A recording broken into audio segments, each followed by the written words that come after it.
Welcome into the Rant.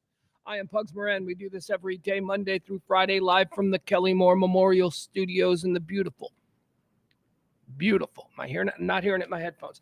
From the beautiful E-Gallery in Dallas's fabulous design district. As I stated once before already, I am Pugs Moran, engaging in what I like to call an experiment in public discourse. Talk radio used to be a thing in this country. It's not anymore. Now it's just sports or political partisanship. I like to just get everybody together once a day, around about noon. We gather in the chat room and we do a version of talk radio that I just don't think is available anywhere else. It's just not. You know why? Because I'm a normal dude. There are no normal people doing talk radio. Trust me, I started doing talk radio in 1992. I know everybody. They're all fucking weirdos. At least the ones who are still to some degree thriving in terrestrial talk radio, they're all weirdos. They're all unprincipled, or they've sold out a long time ago and just decided, you know what, I've got a kid that needs to go to college, and maybe that's the proper way to think about it. But I don't know. I have been exiled from the world of talk radio. So 3 years ago, me, my buddy E, who owns the fabulous E-Gallery here in Dallas, Edzilla, he, of course, of Radio Misfits, my longtime advocate and mentor in the world of digital and all that stuff. We decided that we were going to do a talk radio show for the normal people, and that's what this is. 3 years ago, we started doing this rant every single day, Monday through Friday, because they said at the time, consistency. You may not see anything big in the very beginning, but with consistency, if you just do it, if you just do the work, the audience will grow. And here we are 3 years later, and we're still nose to the grindstone, still trying to get the audience to grow. But that does not mean that I do not have a lot of love and affection for the people who are here. We've got one of the most interesting chat rooms that anyone can be a part of every day, Monday through Friday. Come on in, start slinging some shit. Let's say hi to our chat room people today on this Friday. Peter's here. We got Byron. Of course, we got Byron. We got Nina. We got Jeff. Who else do we got? Hold on. I always get to this point where I gotta. Who are the early ones? Of course, we got CC, Sports Bras, Al, Adam, everybody. Oh, I did it again with the picture. I hate when I do this. There we go. All right, so when I say the show is for normal people like those that I just named, the show is for people who don't want to fight about everything. We just want to fuck with people. That's what we do here. Talk radio. It's lifestyle talk. My life, your life, our lives. The places where they intersect, not where they divide. I got a lot of friends. This is one of my best friends. I hate, 50% of the shit about some of my best friends. That is not an underestimation too. But it's about the 50% that you love that keeps you together. Regardless of who won on Tuesday. Hoping for big things in the coming years for this kind of talk radio. I'm hoping to see maybe a resurgence in civil discourse in the public forum. We shall see. How does the show play out? Here's how it plays out. Now, because we are so low budget and have zero sponsors and zero advertisers, it's just me. It's a stream of consciousness presentation. It's me, a middle-aged narcissist, every day, screaming into a camera about everything that's happening in the world. Into the world. The fuck? Oh, by the way, that's another thing. I like swearing, remember in the beginning, some of you who go all the way back with us to like 3 years ago. Back in the beginning of this little experiment, I didn't swear at all. And then I started to swear because I thought, you know what? No, part of the reason we're on the internet is you can just let go. And I'm not a vulgarian. I mean, I swear to make an emotional point when I'm being dramatic or performative. I'm not like, yo, motherfucker, I'm going to kill you. I'm not that. But here's what. So I'm listening back to some stuff because I did a couple of rants where I just got unhinged recently. And I was listening back to them and I'm thinking, I might make a nice sizzle reel. So I'm listening back to them and I'm put off by all the fucks that I've been throwing out there lately. So here's what I'm going to do. From this point forward, you people are going to know what I'm doing, but I'm going to try not to deviate from it. So one of my favorite television shows is Battlestar Galactica. And they didn't swear on Battlestar Galactica, but they did. They said frack. They said frack instead of fuck. So I'm going to start saying frack. Just because, I don't know, we're all children apparently. Apparently we can't have it. It's not marketable if you put the FU and the C and the K. What if I do the F and an R and an A and a K? Well, that'll work. That's perfectly fine. But the emotion and the anger and the violence behind it is the same. Well, that doesn't matter. It's a different spelling. Oh, that's who we are as humans. Those are the kinds of things we explore here on this show. I also had an observation today, and I'm wondering if you guys are like this. Have you guys ever been in a work meeting and they start talking and you just immediately tune out? Like your boss, you're just like, oh God, here we go. And the boss is going, and then in the second quarter, what we plan to do is see a slight uptick. We're not looking for the 1.8 that we saw in the summer of 2024. What we're looking for here, you know, as soon as they get into that, you're like, oh, dude, I am fucking not paying attention. But if that very same dude is having that conversation in an office that you're not in and the door is like kind of half open, I am eavesdropping the shit out of that conversation. I'm hearing everything.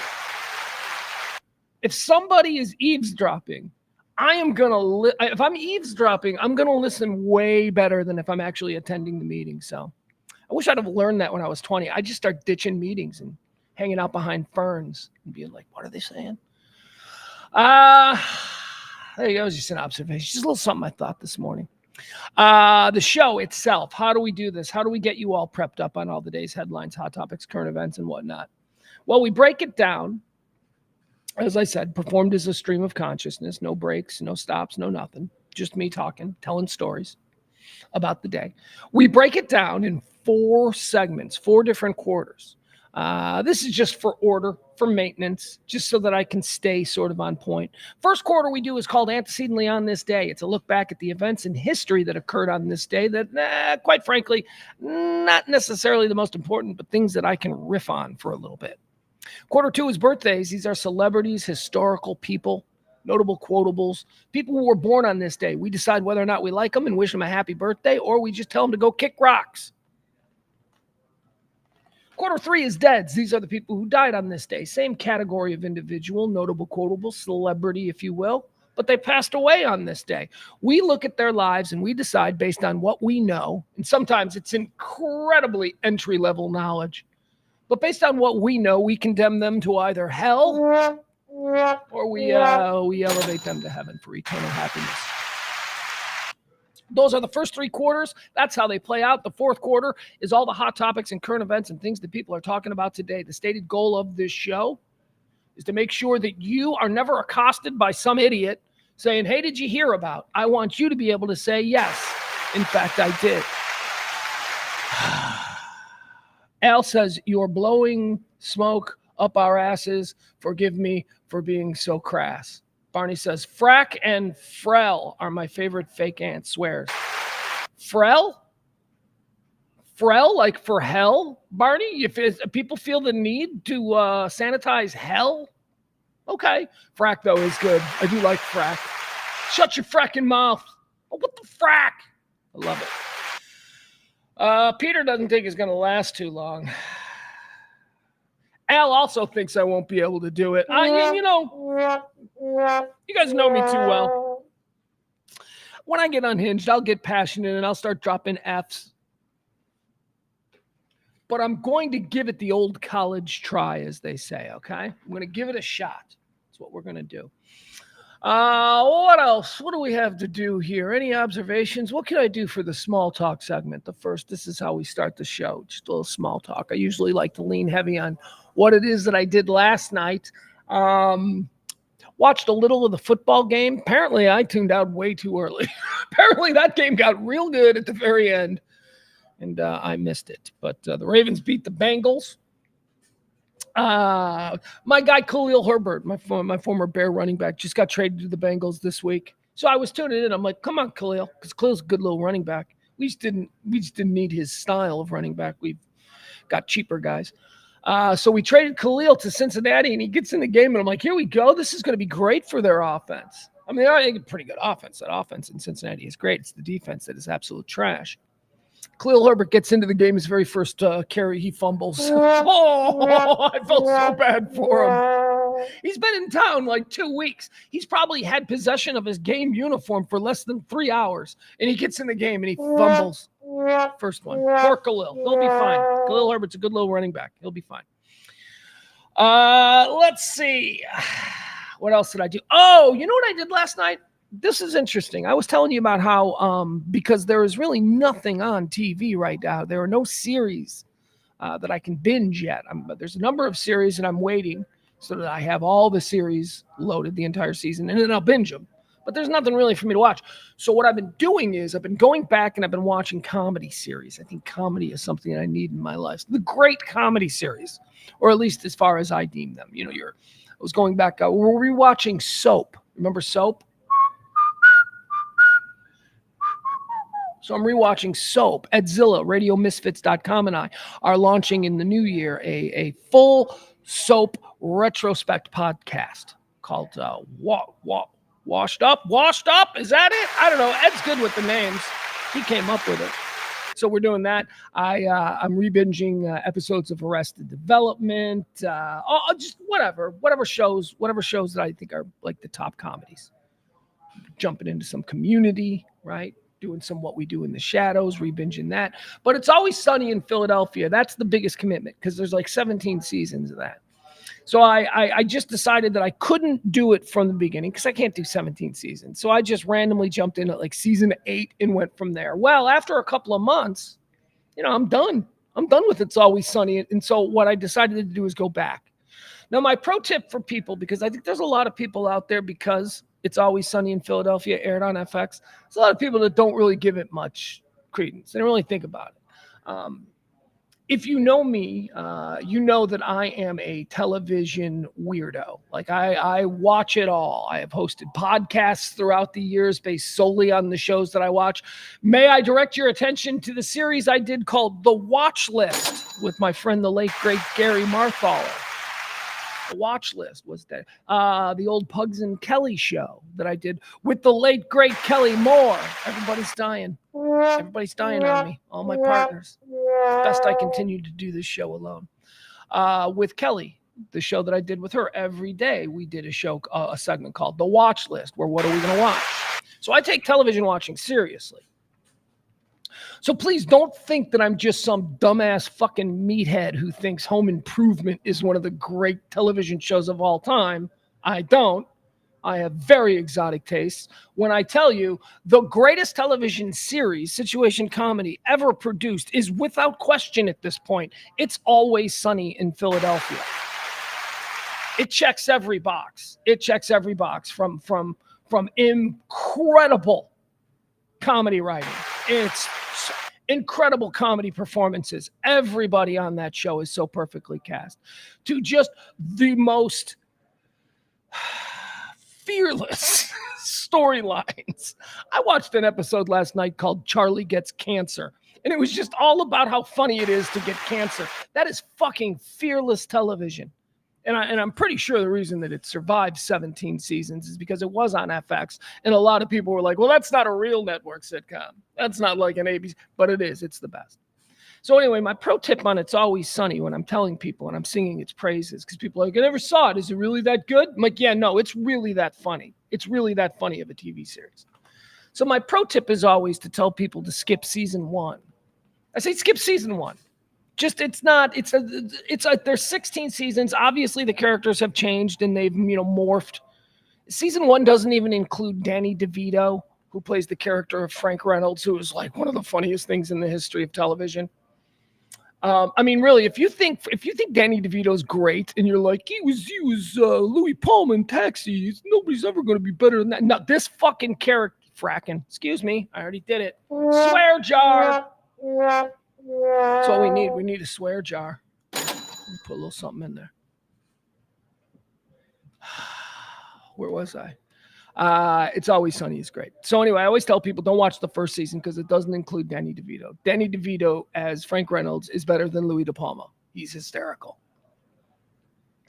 Anyway, so I went back on my pro tip. I decided I'm going to watch season 1 of It's Always Sunny in Philadelphia just to see how different it is, because I just got through the most recent seasons. I just went through. I know who the characters are. Do you realize that in season 1, Charlie Kelly of It's Always Sunny is not the dumbest member of the group? He's not. Charlie's like almost the most normal in the first couple of episodes. It's only after Charlie gets shot in the head by Dennis that Charlie begins to become the Charlie that we all know and love. And Dee, in the first couple of episodes, she walks around saying stuff like, oh, I love my brother and I love you guys, but why? Dee would never say that she loves her brother. I don't know. It's just very funny. So I got through like 5 episodes of the first season. No. I'm into season 2 now. That's right. Yeah, I started season 1 over the weekend. So I'm now in season 5 episodes into season 2, where Frank has joined. Do not skip season 1. I'm going to retract. I'm going to rescind that pro tip for rewatching It's Always Sunny, because I think it's important for you to be able to watch season 1 and then see how insane these characters get over the next 17 years.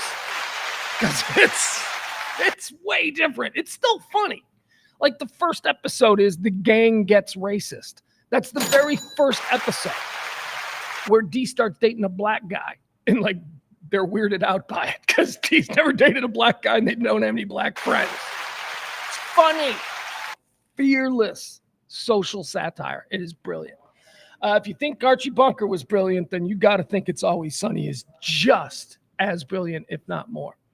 Sweet D. That's right, Christina. Christina knows Sweet D. Peter Lufkin says, if we give you $1 every time you said fuck, you would have enough money. Swear jar. I just said it. Even though it was demonstrating or reciting a text. If we gave you $1 every time you said fuck, oh shit, did it again. You would have enough money to get through the month in one day. Well, yeah, but that would be, because then I just do it on purpose, though. I mean, I would swear if we could make monthly rent around these places, and that's just what I'm going to call the overall charges. Just simply by me saying the F word, I mean, that'd be easy, but we can't do that. Yeah. Nina, she's having a conversation with Frank in the chat room. Nina says, Frank, when I die, just throw me in the trash. Then I'll be the city's problem. Christina, is that a Frank Reynolds quote? That sounds like something Frank Reynolds will say. Frank Reynolds, of course, Danny DeVito. Peter says that I missed something. Is Mason done with football? No, that's another thing. I guess you're right. I didn't mention that yesterday because I was so upset. Because of apparently there's some weather situation. The school district decided to move all of their games. And I guess that school district isn't the only one because Highland Park did it too. Like varsity games that were supposed to be played on Friday were moved to last night. And they didn't bother telling any of the parents of junior varsity kids that the junior varsity game was going to be moved to Wednesday. So I missed it. Everybody missed it. All the parents missed it. I talked to all the parents. I'm like, did anybody know? They're like, no, they moved the game like 2 hours before the game was supposed to be played. I'm like, what? Yeah, so they didn't let anybody know. So they played on Wednesday. And the reason I didn't talk about it on yesterday's show is because they lost a stunner. An absolute stunner. They lost that. They dominated the game this is what I heard. They dominated the game the entire game. 14-0. Final 3 minutes. There's a pick six. So now it's 14-6. They convert the extra point. Now it's 14-7. They onside kick it. They recover the onside kick. They score again on the first play. Now there's 30 seconds left in the game. This is why I described it as a stunner. They onside kick it again. They recover the onside kick again, and they kick a field goal and win the game. Hey! Fuck. So 7-4. Kids team was 7-4 this year.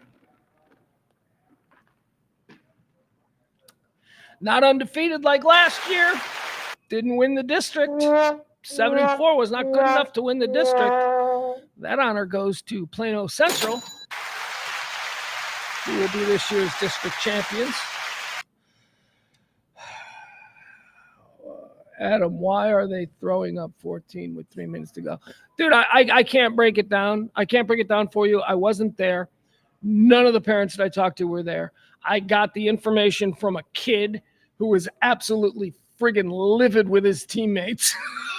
My kid was so mad at his kick team or his kick receiving team or whatever. I don't know. How do you 2 onside kicks in a row? Actually, I think it was 3. No, it was 2. Yeah, it was 2 onside kicks in a row. So what are you going to do? It's high school junior varsity football, man. It's crazy. Sometimes the scores are 72-0, and they just let them play. They don't stop it. Sometimes it's 72-0. Sometimes it's 14-0 with like less than 90 seconds to play, and the other team scores 3 touchdowns.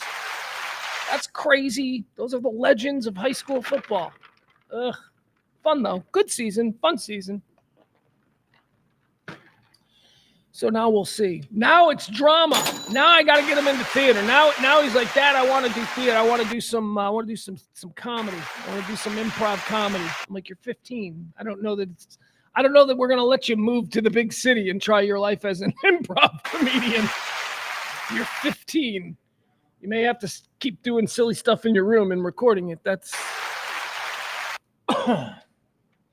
I do love. He told me a plan once that I just as his father. It was just like, he goes, okay, Dad. So here's a plan that I would like to see happen. I go, okay. He's like, first, I want to go to Notre Dame, which for me is like, and then why he wants to go to Notre Dame. He's like, I'm like, why do you want to go to Notre Dame? He's like, well, because Grandma's there, right? I'm like, yeah. He's like, okay, so I know somebody there, and then. And he said it's so funny. He said, and I'm not saying it won't, but if like I don't get to play pro football, like he's so sweet. Like he's like already thinking that way. He's like, if I don't get to play pro football, then I'll go to Chicago because Grandma's there, right? I'm like, yeah. He's like, then I'll go to Chicago, and then I'll go to the Harold Ramis comedy school at the Second City, postgraduate, and maybe I could live with Grandma. I'm like, well, all right, we'll see how that plays out. But I like that plan. I love the idea that he either wants to be a meathead football player or a member of the Second City, or he wants to be on Saturday Night Live. It's like those are like his 2 goals. Like, all right, he is my son. I know Grandma would dig that. I know she would be down for that, but we'll see. In the meantime. Florida is who's like sending him stuff. Hey, Mason, come to the University of Florida. I do not want Florida. I mean, look, anybody wants to pay for him. No, not anywhere. My kid is special. He ain't just going to anywhere. I'm sure a lot of people would like to pay for his college education. A lot of universities would happily take on that cost. But who deserves my boy? We'll see. He'll probably discover like methamphetamine his senior year and blow it all up. That's a joke. What do you say we get started? Here we go. Let's do a little bit of today's rant. I'll run through it. I apologize for the late start. But as I tell you, Fridays, we've got other shows in here in the morning that record, so we try to be as accommodating to them as possible. And besides, we're going to do this regardless. Maybe we're going to be an hour late. Maybe we'll be a couple hours late. I'll always try and let you know. Today was just another one of them Fridays where a show didn't run late, but we were just cordial because we are good studio sharers. Hold on, I'm sorry. I'm pulling up some stuff here. Wasn't completely ready. If you hadn't noticed. Oh, wow. I just realized that I didn't put a tease out for today's show. Well, I do apologize for that.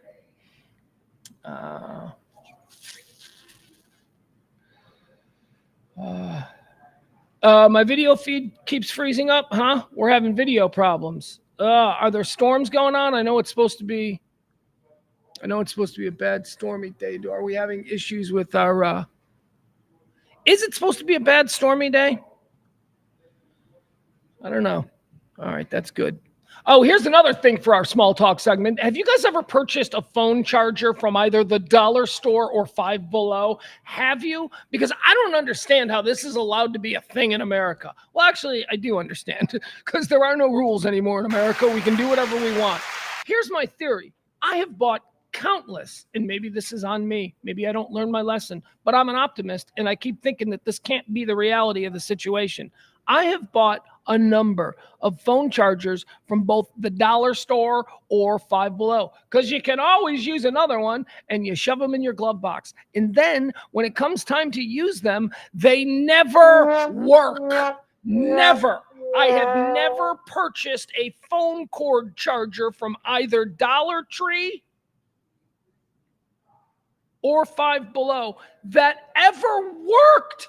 Like, and trust me when I tell you, this isn't like, well, it barely works. This thing sucks. This is a bad. Well, because if that was the case, you know what I'd say? I'd go, well, you get what you pay for. And I could understand that. But these don't work at all. And I think the entire business model of this fake phone charger gig is that they'll charge so little for it. They know that you're absolutely not going to save the receipt and you're not going to ever bother to return it. So they're just making, like at the Dollar Tree, $1.25, or if you did it from Five Below, like $5 or $3 from people just going, you got me again.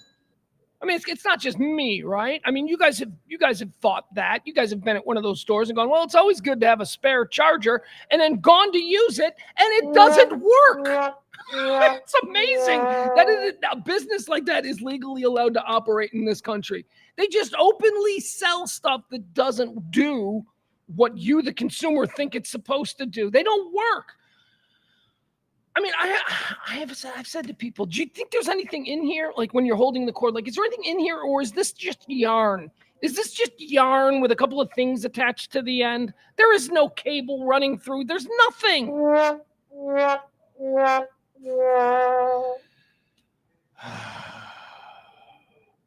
Nina says I'm going to screw up the phone with those cheap phone chargers. Well, I don't. This is it. That's not my everyday charger. The everyday charger, you pay $25 for at the AT&T store. That's your everyday charger. But, you know, you're always thinking emergency chargers and all that kind of stuff. They have never worked. Yeah, the pad chargers are great. I had a pad charger too, but you know, I also have a dog that eats things. Tore up the back quarter. What are you getting? This doesn't smell like bacon or food. Why did you chew up the ends?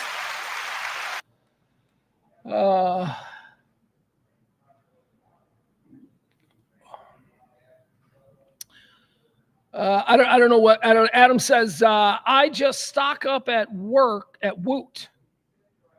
What is Woot? I don't know what Woot is. Maybe it's a misspelling. Anyway, okay, whatever. You know, I'm fine with the charger situation.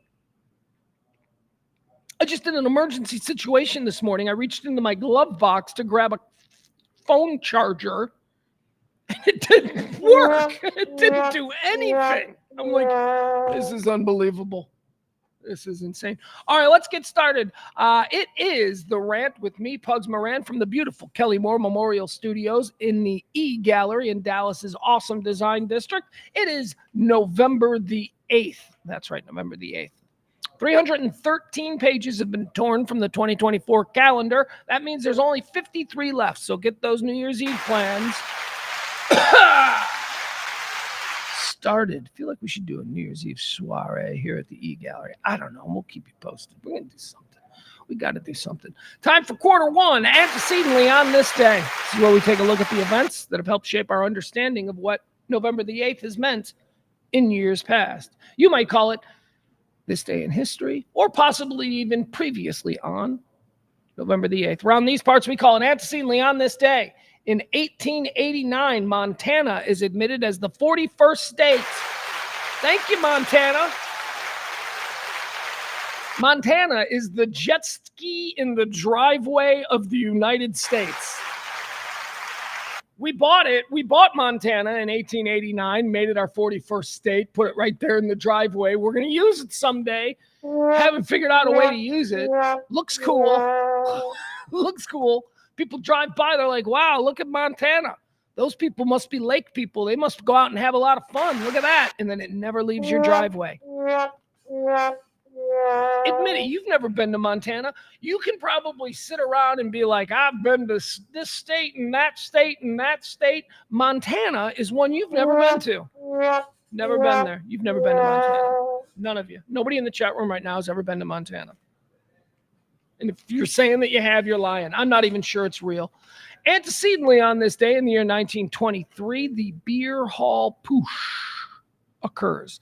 This is in Munich. This is where Adolf Hitler leads the Nazis in an unsuccessful attempt to overthrow the German government. That all began in 1923, leading to his imprisonment in the writing of the rom-com Mein Kampf. Antecedently on this day in 1932, Franklin Delano Roosevelt is elected as the 32nd president of these here United States. Who'd he defeat? Herbert Hoover. Margaret Hoover's grandpa. You guys know Margaret Hoover? Margaret Hoover's hot, man. She's a political pundit. I think she hosts something on PBS or something. I don't know. She's like she's really cute and she's really smart. She's like, I don't know. I've kind of got a thing for Margaret Hoover. And she's the granddaughter of Herbert Hoover. Hoovervilles. That's where all the broke ass people in the Depression lived. They lived in little collective encampments known as Hoovervilles. And that's why he lost to FDR. FDR, who wouldn't relinquish the presidency for 38 years. That's right. Antecedently on this day in 1933, during the Great Depression, FDR, elected on this day a year earlier, introduces the New Deal. He unveils the Great Civil Works Administration. He unveils the Civil Works Administration, an organization designed to create jobs for more than 4 million people, pulling us out of that depression, building America's roads, our vacation destinations, again, Kentucky Lake. If you've never been to Kentucky Lake, you simply must avoid it now because it's like a redneck trash place. But it used to be nice in the 80s, Kentucky Lake. Antecedently on this day in the year 1960, John Fitzgerald Kennedy is elected the 35th president of these here United States, defeating incumbent Vice President Richard M. Nixon, who would later once again be elected president in 1968 and 1972. Nixon, not elected. Nixon, down and out. You won't have Dick to kick around anymore. He didn't say Dick. I just like to think that he did. Antecedently, on this day in 1966, United States President Lyndon Baines Johnson signs into law an antitrust exemption, which would allow the National Football League to merge with the upstart American Football League. President of the United States signed that bill, said, yeah, we don't really believe in antitrust laws, not when there's money to be made and football to be played. On this day, AFL-NFL merger was allowed to legally take place because Johnson made it so. Antecedently on this day in 1972, American pay television network Home Box Office launches. 1972? I don't think I became... Here's when I first became... This might track. I don't know. I remember being little. So I was obsessed with TV. Like, even when I was super little. I was just interested in it. So I remember being real little, and we went to like Colorado on a vacation, and it was like a cool vacation because I never went anywhere. I went to like, a couple of like a state over to a summer home or something, but I had never been anywhere. I mean, I was 5. It wasn't my mom's fault. I was 5. You don't really go anywhere cool when you're 5, but this was like a big one. So I remember this was cool. And I remember we like lived in the mountains or something in college. I mean, I barely remember, but here's what I do remember because I'm a TV freak. I remember they had HBO. They had HBO up there in the mountains. I remember the old HBO. I remember watching the TV, and this was like HBO, and I'm like, that's not ABC, NBC, CBS, or PBS. I was like 5, but apparently I was very tuned into what was happening. Anyway, HBO debuts on this day in the year 1972. On this day, antecedently in the year 1973, the right ear of John Paul Getty III is delivered to a newspaper along with a ransom note. John Paul Getty II. He is, of course, the one of the Gettys. You know, the Gettys, they're a rich family. And his dad, I guess, wouldn't pay it. They cut off his ear and they sent it in. Turned out to be a hoax or something. I don't really know what the deal is with this. They've made a number of movies about this situation. There was even a mini series, and I think I watched the first 2 episodes and went, I'm bored. I'm bored. But I do know that historically speaking, it is believed, and it is the sort of idea surrounding this story, that the father was like, yeah, fuck it. He ain't worth that much money. He's like, I'm a super billionaire, but yeah, he ain't worth that. That's my kid. I got another one. Crazy. Antecedently on this day in the year 1999, Bruce Miller is killed at his junkyard near Flint, Michigan. His wife, Cherie Miller, who convinced her online lover, Jerry Cassaday, to kill him before later killing himself, was convicted of the crime.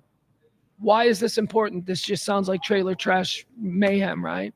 Because this is considered the world's first internet murder. 1999, my God. I was like, what do we have in 1999? America Online?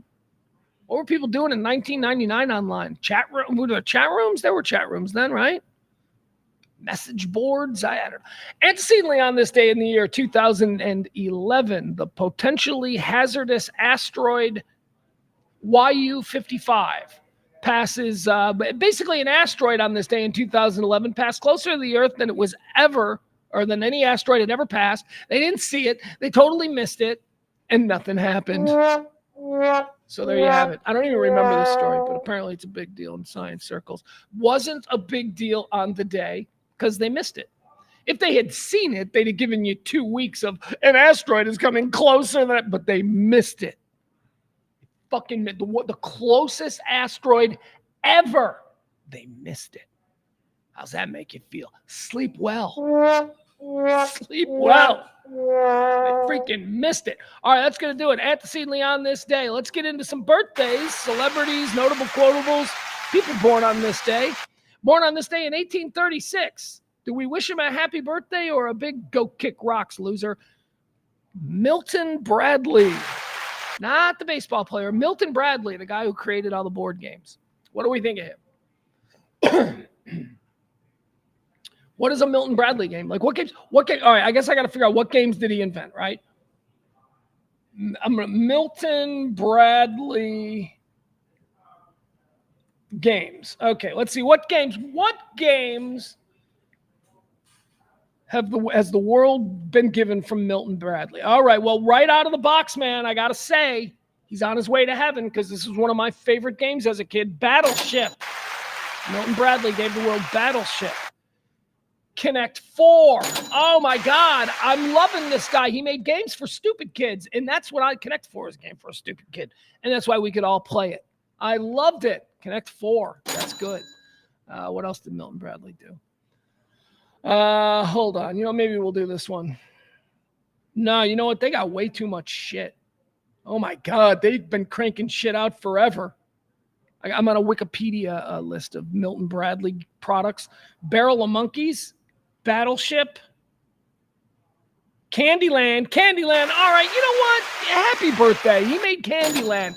Candyland is the favorite thing of every 3-year-old. And how can that man not be given a happy birthday? Good for him. Happy birthday. Born on this day, 1836. The great Milton Bradley.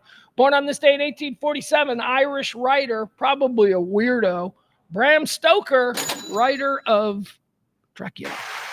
That's right. Dracula. The whole story of Dracula was written by a drunk guy in an Irish pub. Bram Stoker. Stoker, not Stroker. Born on this day in 1847. Happy birthday, Bram. Born on this day in 1920. Happy birthday to Esther Roll. She was Florida Evans from Good Times. Happy birthday, Mama Evans. Started out as Maud. And then there's Maud. Started out as Maud's housekeeper. And for some reason, Norman Lear was like, she pops. Let's build an entire series around her. Which was weird because Maud, I believe, was a housewife in suburban New Jersey, just outside New York City. That's who Maud was. And Maude's housekeeper was Florida Evans. But then Florida Evans got her own show. Florida Evans lived in Chicago. She lived in Cabrini Green with her son JJ and Michael and her husband James Evans Sr. What was the chick's name? I forgot the sister's name. Doesn't matter. Janet Jackson lived across the hall. That, my friends, all I'm saying is if she was cleaning Maude's house, that was quite a commute. Born on this day, happy birthday, Esther Roll, Florida Evans, from both Good Times and Maude. Born on this day in 1947, Minnie Riperton. Minnie Riperton was a singer, pop singer, a jazz singer, more famous in jazz circles, really, but had some pop hits. I think her biggest pop hit. Here's what you need to know about Minnie Riperton. Many people will tell you that there's never been a pop singer or a jazz singer with the octave range of Minnie Riperton. Minnie Riperton, apparently, people talk about, Aretha Franklin has a big, powerful voice, but it's not necessarily the same thing as being able to shatter glass, which is rumored to be something that she could do, Minnie Riperton. What is that song? I guess her pop hit, her most famous pop hit is that loving you is easy 'cause you're beautiful.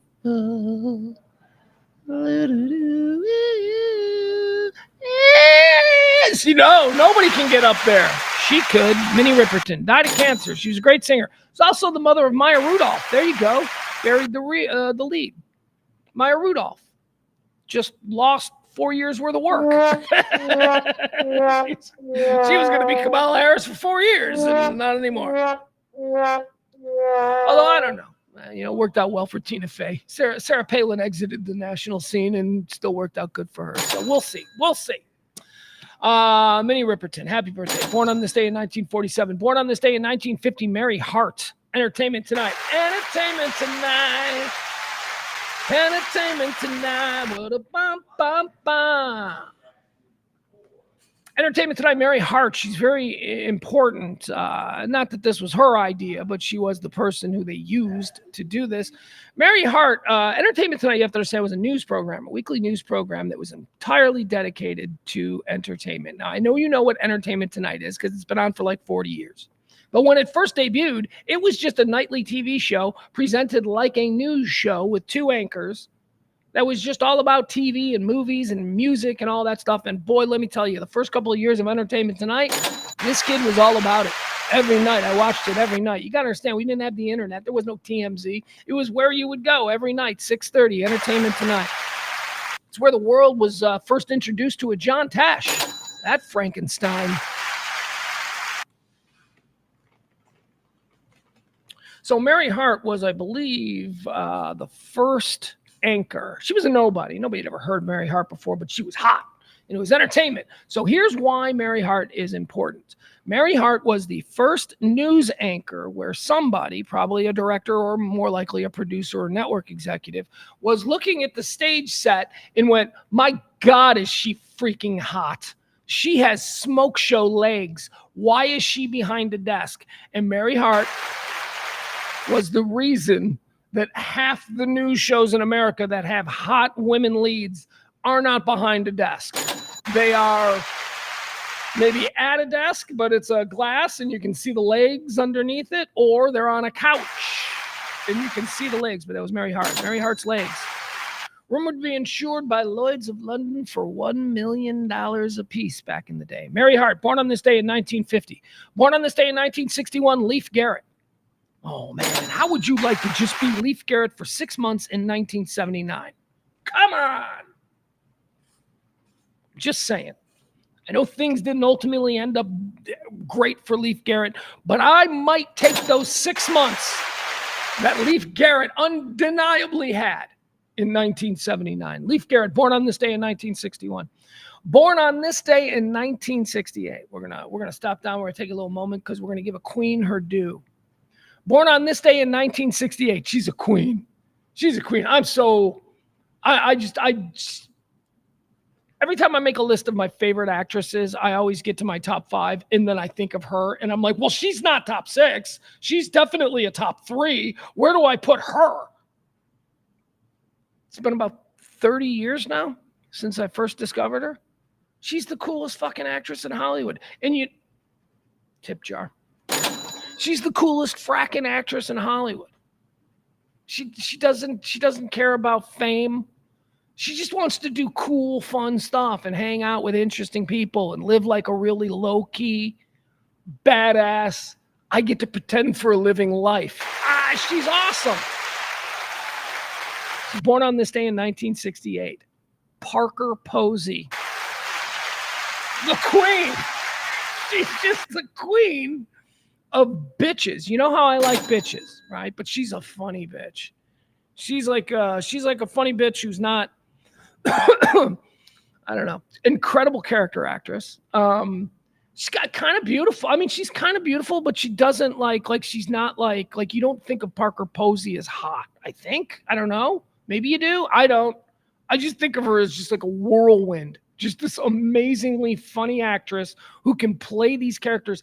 You know, I'm a big fan of the Christopher Guest films. Well, she's one of the stables. She's one of the stable actors that Christopher Guest works with on everything, whether it's Waiting for Guffman, Best in Show, the winner, or what was it? Winner, the nominees are whatever. Whatever it is. If Christopher Guest is making one of these movies, she's in it. My favorite, I wanted to do a draft. I was like, we should do a Parker Posey draft, but unfortunately, she is the queen of indie films. And there are just way too many of her movies that I don't think anybody's ever seen, so I didn't want to do that. And besides, it would be mostly Christopher Guest films anyway.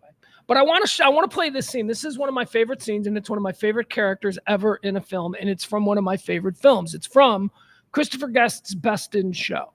I don't know if you've ever seen Best in Show. Best in Show is a Christopher Guest pioneered the format that we now call mockumentary. He started it with Spinal Tap back in like 1980, and then basically Christopher Guest did all of his movies are mockumentaries. They look like a documentary on a specific subject, but it's not. It's just improv actors pretending to be documentary subjects. So Best in Show is about the world of dog shows. It's a parody of the Westminster Dog Show.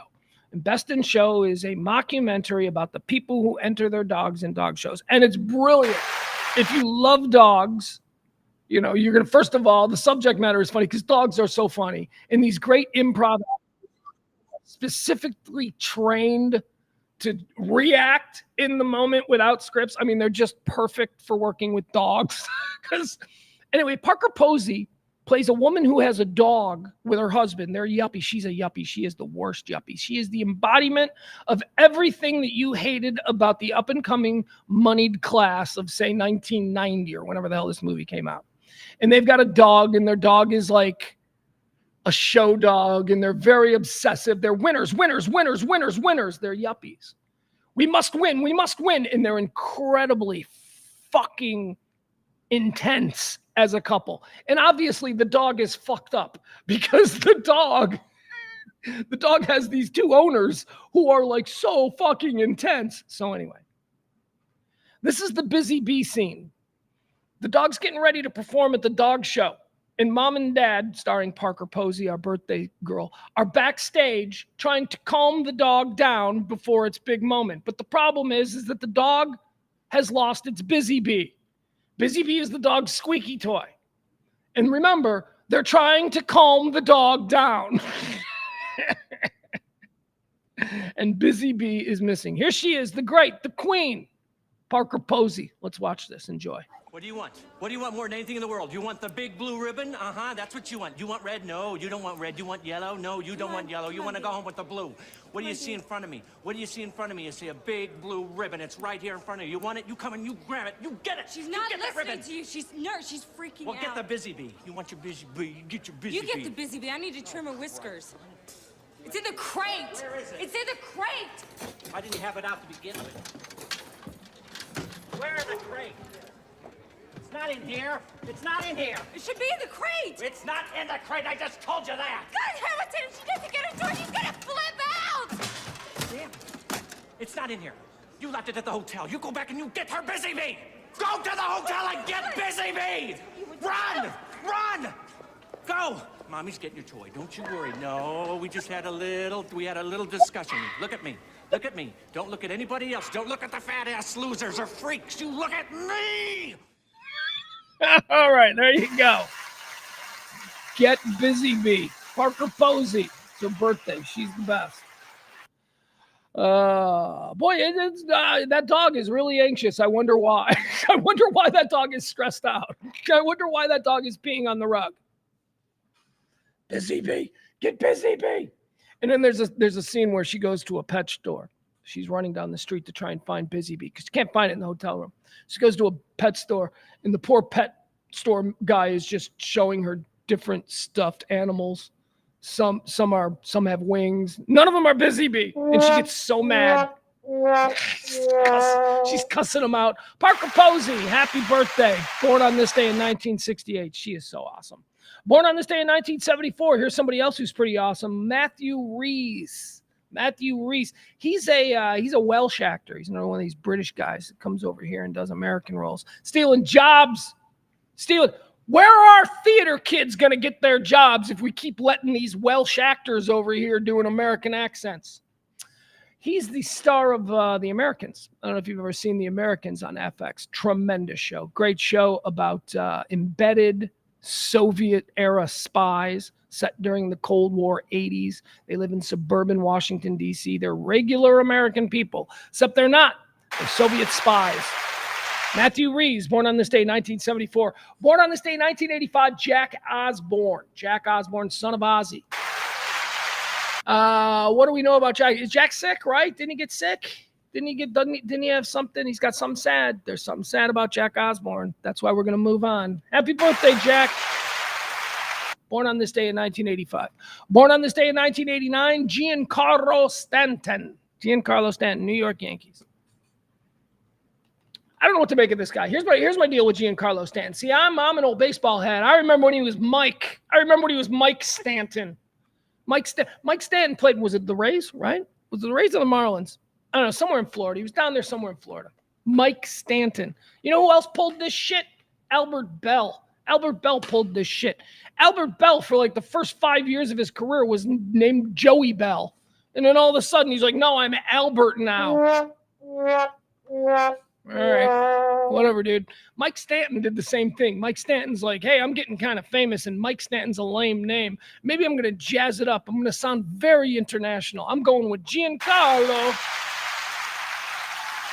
So Mike Stanton of the, I don't know, let's say Tampa Rays. Now Marlins, let's say Mike Stanton of the Marlins is now Giancarlo Stanton of the New York Yankees. There you go. Happy birthday to Giancarlo Stanton. I got no hate. I like the Yankees. I'll take him on my team. He's fine. Let's go to quarter three. We call these the deads. These are people who died on this day, notable quotables, historical individuals, or just celebrities. We decide where they go, heaven or hell. Dead on this day in 1887. He'll be your Huckleberry. Doc Holliday, ladies and gentlemen. Where did he go? Doc Holliday. One of Val Kilmer's coolest roles, right? I'll be your Huckleberry. I mean, I think it's pretty clear from just about all the mythology, the American mythology of Doc Holliday. I think it's pretty clear that he wasn't a good man. I mean, he was a good guy in the balance of good guy, bad guys, Western history. But even the good guys, you know, they were murderers and shit like that. So sorry, but pretty sure. How'd he die? Didn't Doc Holliday die of the consumption? Wasn't the consumption just what they called everything that people died from? Because nobody knew anything about what anything was back then. He died. What got him? I don't know. He got sick. Must be the consumption. It consumed him. Doc Holliday, he's going to hell. Dead on this day in 1887. Dead on this day in 1978. This is a weird one. Because this is a dude that I would have figured if they're like, for $1 million, when did Norman Rockwell die? I'd have been like, 1895. Is that your final answer? 1895 is my final answer. Now, Norman Rockwell died in 1978. That's how wrong I'd have been. I just think that he's like some like super old-timey from history guy, Norman Rockwell. Turns out he watched Johnny Carson host The Tonight Show. It's kind of a weird, You know, it'd be like finding out that Shakespeare was a Beatle fan. It's like, I thought Shakespeare died way before the Beatles came around.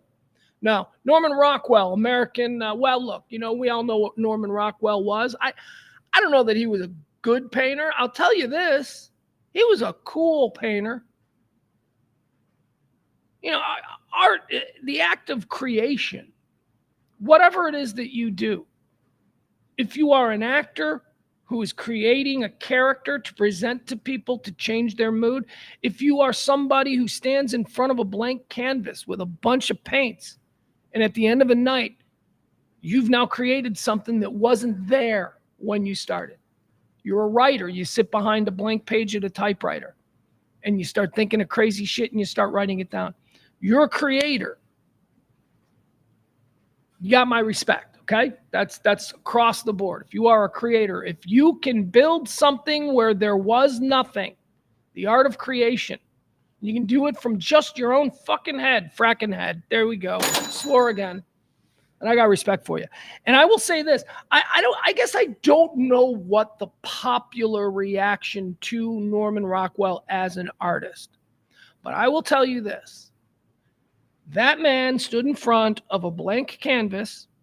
And at the end of it, he had some folksy Midwestern barbershop scene that I don't care who you are. If you look at this man's work, Norman Rockwell, you feel something. You feel something. Maybe you feel a bit of patriotism for the world that he depicts in his art, which is a turn of the century, America on the come up kind of world. Maybe that's what moves you. I don't know. Maybe, people, that's corny. Is it corny? I don't know, man. I think his shit is fucking cool. Fracking cool. Norman Rockwell, happy birthday. Born on this day in 1978. Born on this day in 1994. Here's one of my heroes, one of my favorites. One of my all, Doug Kinney. You've heard me talk about the great Doug Kinney. That's somebody a lot of people don't know. The great Doug Kinney was a founder of the National Lampoon. And, creator of everything from Caddyshack to Animal House and all of that, Doug Kinney. Doug Kinney jumped off a cliff to his death at like 31 years old because he tuned into the Today Show and saw Gene Shalit take a shit on his new movie Caddyshack. And Doug Kinney went, oh my God, I've made a bomb. And Doug Kinney jumped to his death and killed himself because he thought Caddyshack was a bomb. He was embarrassed. Arguably, in most people's lists of the greatest comedies of all time, Caddyshack is the top 3. So that's unfortunate. But Doug Kinney, I love that guy. Another guy that I love died on this day in 1994, Michael O'Donoghue. Now, very different reasons. Doug Kinney was a madman. He was adventurous. He had no barriers. Any idea was a good idea, but we must push your idea to the absolute limits of what is socially acceptable. That was Doug Kinney's comedy writing sort of style. Michael O'Donoghue was different. Michael O'Donoghue was in one lane, and that lane was dark. Michael O'Donoghue was the original head writer of Saturday Night Live in 1975 when it aired for the first time. If you're awaiting the new Saturday Night Live film, like me, by is it Jason Reitman? By Jason Reitman. There will be a very major character. Michael O'Donoghue will be a major character in that film. I don't know who's playing him, but Michael O'Donoghue is the very first person to ever say a word on Saturday Night Live. The very first sketch on Saturday Night Live features Michael O'Donoghue and John Belushi sitting in 2 chairs, and Michael O'Donoghue is playing the role of someone teaching an immigrant how to speak English. And I think the joke is, I will feed your fingers to the Wolverines. I think that's the joke. But Michael O'Donoghue, dark guy, evil guy. I mean, people not evil like he would screw you up, but evil like the comedy concepts that he came up with. He's very obsessed with Hitler, very obsessed with dead babies, very obsessed with the entire edge that Saturday Night Live used to propel itself into a cornerstone of American culture and comedy was provided in the beginning by Michael O'Donoghue, died on this day in 1994. Mr. Mike, dead. Oh, he's going to hell. He was really dark, and he loved drugs, and he didn't really have a high opinion of women. But Michael O'Donoghue went to hell. But he was still an incredibly important figure in American culture and comedy of the last 50 years. Dead on this day in 1994, Mr. Michael O'Donoghue. Dead on this day in 2011, Heavy D. No word on where the boys are these days. But Heavy D, Jamaican-American rapper, producer, and actor, born in 1967, died on this day in 2011. Don't know anything about Heavy D. Let's just go ahead and put him in heaven. I don't know anything about him. And I feel like who did I put in hell? I put Doc Holliday. Doc Holliday went to hell. Norman Rockwell went to heaven. Michael O'Donoghue went to hell. Heavy D went to heaven. Dead on this day in 2020. Here's a big one. You want to talk about a cultural force. You want to talk about a guy who was so famous. And weirdly enough, it's like nobody would consider him like an A-list famous, but everybody knew Alex Trebek. Alex Trebek died on this day in 2020, host of Jeopardy. He wasn't the original host of Jeopardy, but certainly when they rebooted Jeopardy back in the 1980s, that's where we were introduced to Canadian game show host Alex Trebek, and he rode that bitch for the rest of his life. Good for him. You find a good gig in this world and people seem to like you in it, there ain't no reason to move on. Thank God Alex Trebek in 1993 didn't go, I want to do movies. Alex Trebek, an icon of American culture, and he's a Canadian. Where are we putting him? We're putting him in heaven, right? There you go. We're going to go ahead. We're going to put Alex Trebek in heaven. We're going to do it because I love Jeopardy, man. There was a time in my life, VCRs, remember VCRs? That was before the DVRs, now before just watching everything digitally on demand. VCRs, I used to record Jeopardy every day. I think my mom still records Jeopardy every single day.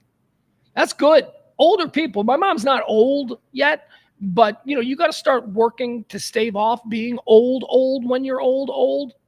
And I think watching Jeopardy is awesome. I love that my mom still watches Jeopardy. My mom's super smart though, but I like that she watches Jeopardy every day. Keeps her, keeps the juices flowing. All right, that's going to do it, folks. Those are the first 3 quarters of the show.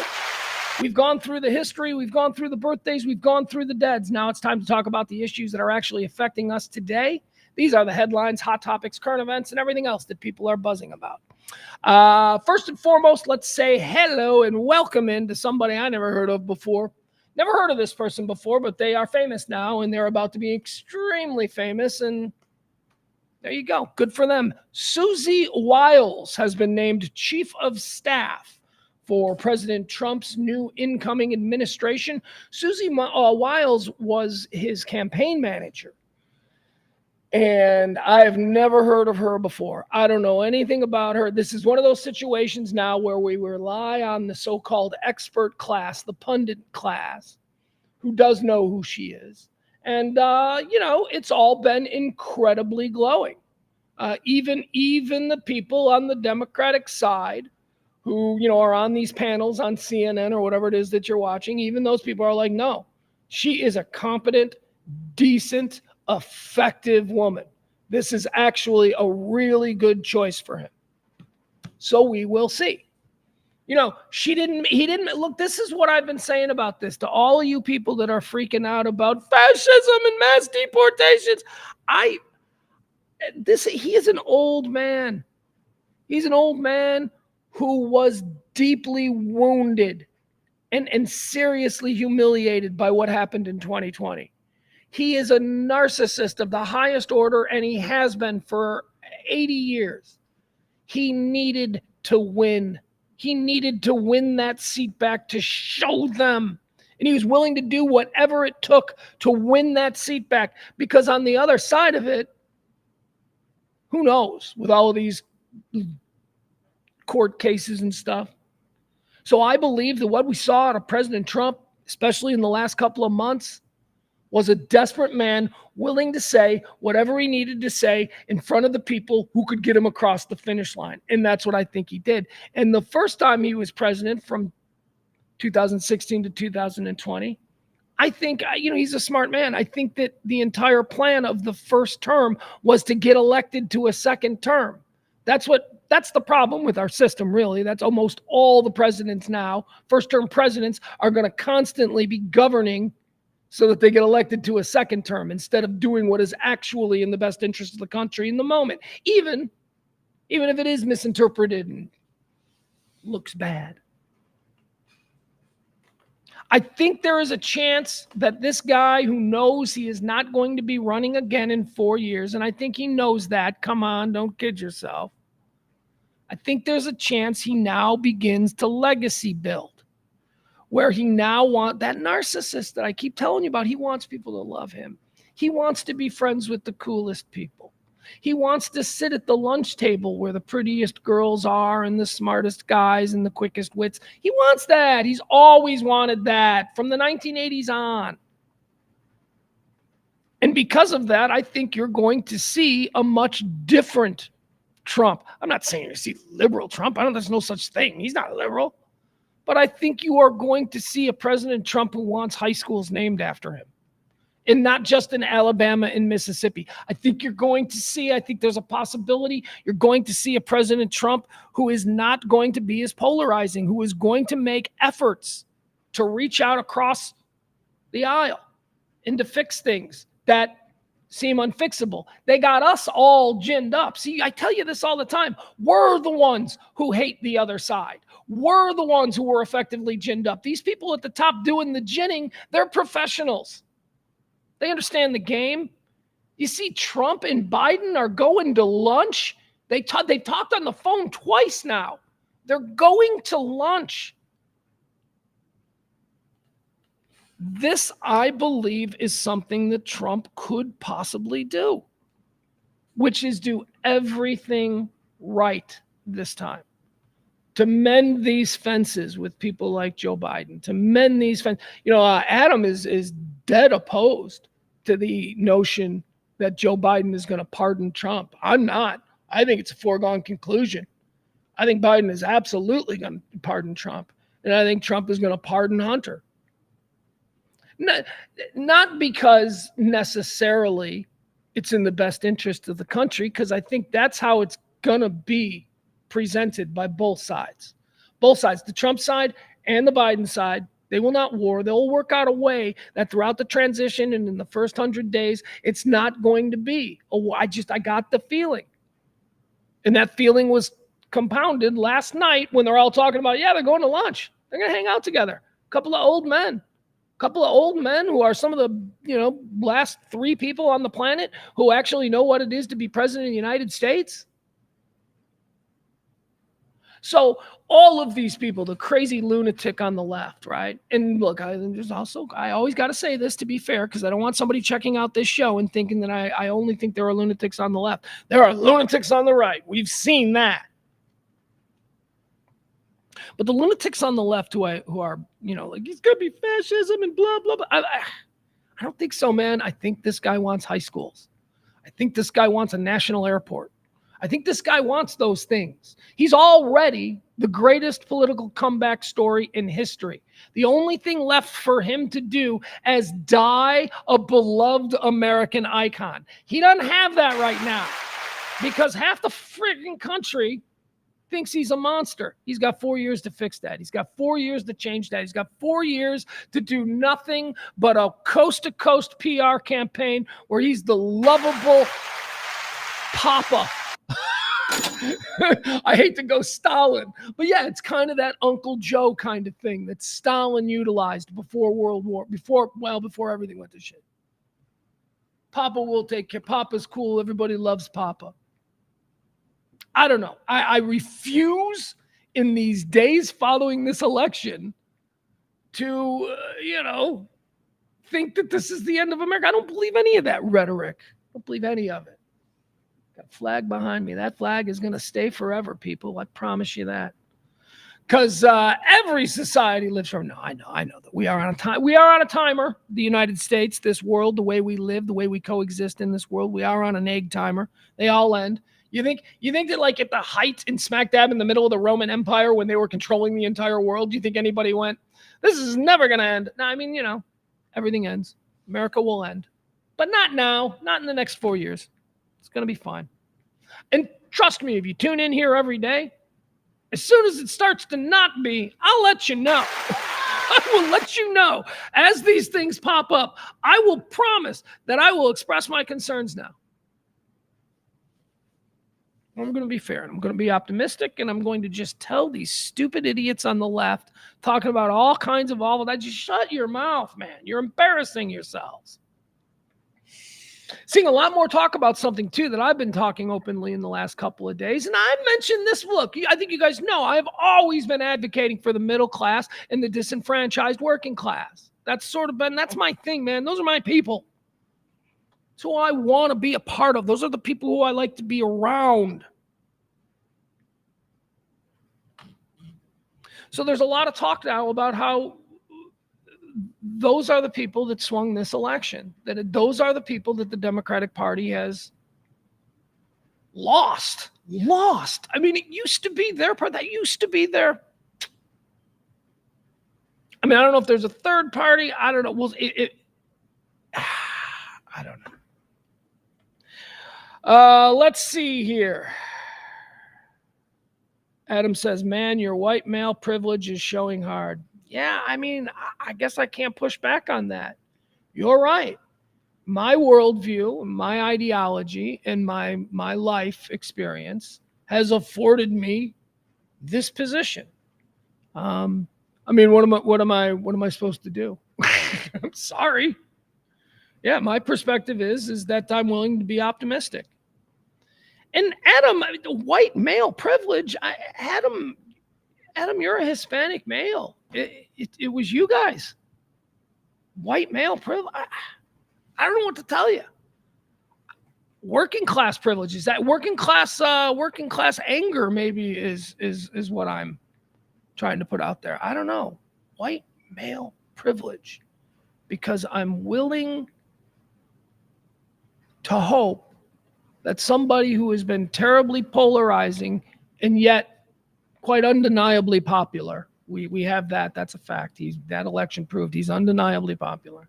It's polarizing, but undeniably popular. So white male privilege, because I'm holding out hope that maybe the person that most of the country likes will be good and not be the monster that the left tells me he is. I don't know. Is that white male privilege? I guess, Adam, what you're saying is that you're right. I do not have to concern myself with somebody that I love and my family suddenly being deported. I don't. But again, man, I would put the ball back in your court and say that it was your Latino brethren who really do have that concern, if it is a real concern. You seem to think it is. I do not think it is. I think that was a campaign type of thing that is said to a bunch of bigots in order to get them to vote. I don't think that that's a real policy, and Adam, with due respect to you, my friend, neither do Latino males, at least judging from the vote. You seem to be in a minority. Don't you hope you're wrong? You got to hope you're wrong. I mean, I do. Mass deportations, the way that they've been presented by the left with, people being rounded up in the middle of the night. I mean, come on, we're talking about stormtrooper imagery. I don't know if that's even a thing. Do we even have the infrastructure to do that? How would we round? I don't know. I think it sounds good when you're trying to get a bunch of people, bunch of angry, pissed off people who aren't really thinking through a reasonable solution. When you're trying to get them all riled up, I think it sounds like the kind of things that you say. Just like build the wall, it's going to be a beautiful wall. He said that in 2016. He didn't build no wall. He built like a couple of feet of it. But it's the kind of thing that sounds good to say to people when you're trying to manipulate them into voting you into power. That's all. I don't know. I think he wants to be a great man. And I think that he knows at this stage, history will not view him as a great man. History will view him as a polarizing figure that nearly tore America apart. It'll be that kind of tone. But he's got 4 years to change that. So that is what I'm holding out hope for. Adam, I'm enjoying having this conversation with Adam as long as he doesn't suddenly get mean and start saying mean things, because these are the kinds of conversations that we need to have. He's already dabbled in the mean by asserting that I am a white privilege enjoyer, which I suppose I am, but it was just mean to say. You don't have to say that. That's a little heavy. It's coming in a little hot. Mass deportations, Jeff Ballard says. Mass deportations won't happen. What will probably happen is ones with criminal records. Yeah. Totally okay with that. Sorry. Totally okay with that. Nina says, I think the country is going to segregate itself, and California and New York is going to demand to keep more... It's going to demand to keep more of their own money, and the old Confederacy will collapse. Interesting. Adam says, I'm taking your optimism. I'm always optimistic, but won't give that shithead the benefit of the doubt. That is not very optimistic. I feel you. I hear a lot of people saying, stuff like that. Adam goes on to say, but we know the biggest block of voters who did this were white men, then white women. Oh, yeah, no, without a doubt, 100% of white men and white women basically voted for this guy. 100%. But we knew that going in, Adam. We knew that was going, well, we had hoped. There was a hope, and there was a very cocky hope from the left that the white women would vote against. I mean, that's just the unrealistic sitcom world that the Hollywood left lives in. That's not really how women and men coexist. Makes for a good, quirky podcast story for the Women Who Drink Wine podcast, but it's not the way real people live their lives. All right, let's move on. Like I said, I think these are very tenuous times, and we must discuss these issues with a certain degree of delicacy. So congratulations, Susie Wiles is the new chief of staff. Many people are saying this is a signal in the right direction. Susie Wiles. All right. And look, and it is good. It's not like, he could have made Rudy Giuliani, right? The chief of staff. He really could have. He could have made, any number of crazy people chief of staff. He didn't. He chose a responsible woman who I've never heard of, who apparently has a tremendous reputation among both Republicans and Democrats. And in this day and age, I think that says a lot. One, Trump is making a woman the most important person in the administration next to him. Sorry, it ain't J.D. Vance. The vice president of the United States is not the second most powerful person in the country. The second most powerful person in the country on a moment-to-moment basis is the White House chief of staff. Okay? They know shit before the president knows shit. White House chief of staff is who gets told first, and then they tell the president. Seriously, White House chief of staff. It's more powerful than the vice president. I know that seems hard to believe, but it truly is. So Susie Wiles is the White House chief of staff. Here's a funny story. I don't know if you guys saw this. Ted Cruz won re-election. He beat that creeper Allred. That dude Allred, man, he had bad energy. I can't describe it. Everything about him on the resume looks great. Minority man, masculine man, football hero, at Baylor, good looking, everything about him. And then he opens his mouth and it's like, whoa, okay. Bad, weird energy out of that guy. Just from the moment I saw him, I was like, I think it was something about his eyes. Do his eyes go in different directions? Is that a thing that I saw out of Colin Allred? Like, does he have, which, look, if that's an affliction he suffers from, God love him. I'm ugly. I'm fat, bald, and ugly. I got plenty of afflictions, but his eyes are going, Anyway, he lost. Who won? Ted Cruz. Ted Cruz won, and he was on stage. Did you guys see this? Apparently, Ted Cruz's daughter breaking bad on dad. Ted Cruz's daughter also, can I say this? Well, we all know that Ted Cruz's wife is gross. We all know that she's a big, fat, ugly woman, right? And I've never seen her. I just know this because the president of the United States told me President of the United States told me that Ted Cruz's wife is gross. Okay, so I've never really seen her, but I've seen his daughter. His daughter's up on stage. He's doing the whole victory thing. And he's got his daughter. His daughter, I don't know what she is. She looks like she's maybe 20. She's a college girl now. Famous for, remember when snowpocalypse or whatever the hell we call it around these parts? When Texas was shifted back into the ice age for like 72 hours a couple of years ago, and Ted Cruz ran off to Cancun. And then when they were like, hey, why is the senator from Texas in Cancun? By the way, something that's really going to be a problem come re-election. Wasn't a problem. People don't care. People don't care. People don't fucking care. Fracking, shit. Tip jar. Somebody's got to keep track of this. It's going to be $1 for each time, I swear. Probably about $6 in the tip jar today. All right, so his daughter, who I guess back then was like a high school girl, well now she's like, she looks great, she's pretty. I don't know what Trump's saying about the Cruz women being ugly, or maybe he was just talking about the wife. There's the wife. There's Heidi. She's fine. You know what Heidi Cruz isn't? Heidi Cruz ain't Melania. Heidi Cruz ain't an Eastern European factory-built sex toy that was sent to America to marry a powerful old billionaire, okay? That is what Heidi Cruz isn't. So sorry, Donald. Yeah, I guess by your standards. Anyway, I'm looking at her right now. She looks fine. Anyway, here's the story. Apparently, Ted Cruz's daughter, they got up on stage. Remember, Ted Cruz, he went to war with Trump, learned his lesson. F with the bull, get the horns. Ted Cruz got cucked real quick. And of course, we manly Texans, we just keep giving him power. You don't give power to a cuck. Anyway, we keep doing it here.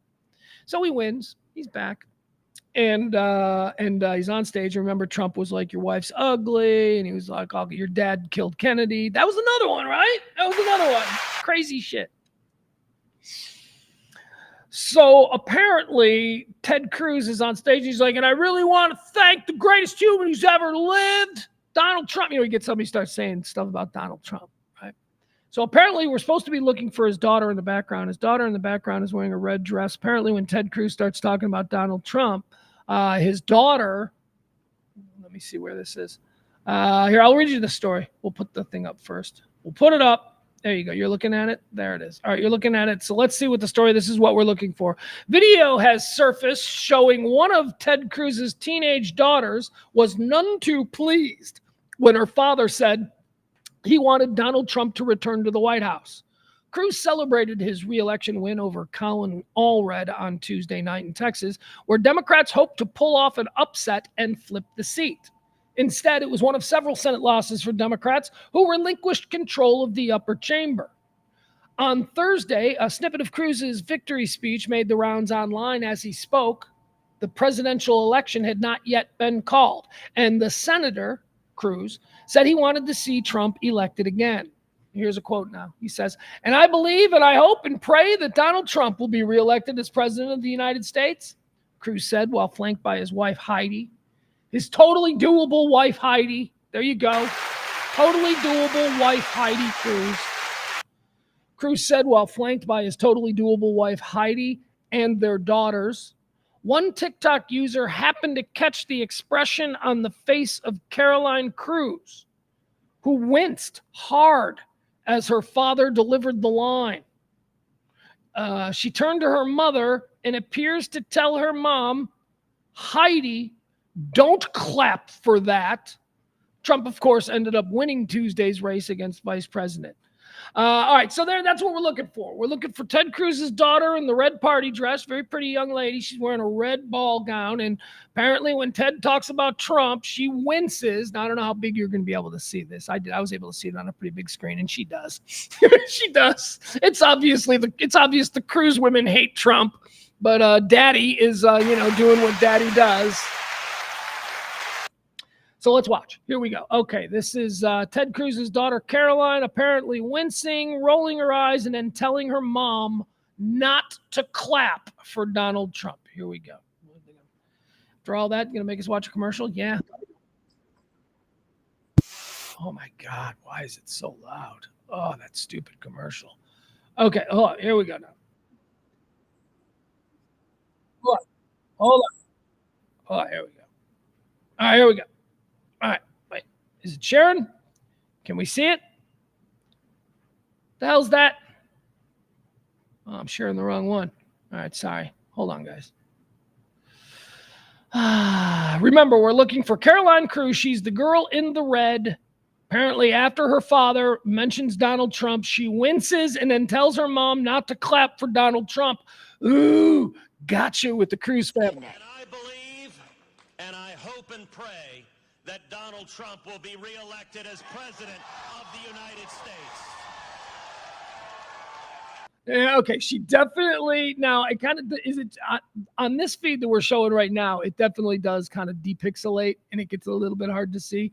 When he says Donald Trump, she kind of leans her head back, rolls her eyes, and then starts to shake her head and stops, probably because she's been briefed. She's been told there are cameras on you, and then she absolutely says something to her mother. Now I'm not a great lip reader. But she absolutely seems to be condemning her mother for clapping in the moment. And mom does what moms do. Mom just blows right past her. She's like, you're my daughter. I'm the mom. This is mom and dad stuff. We got to clap for this guy. Let's watch it again. Will be reelected as president of the United States.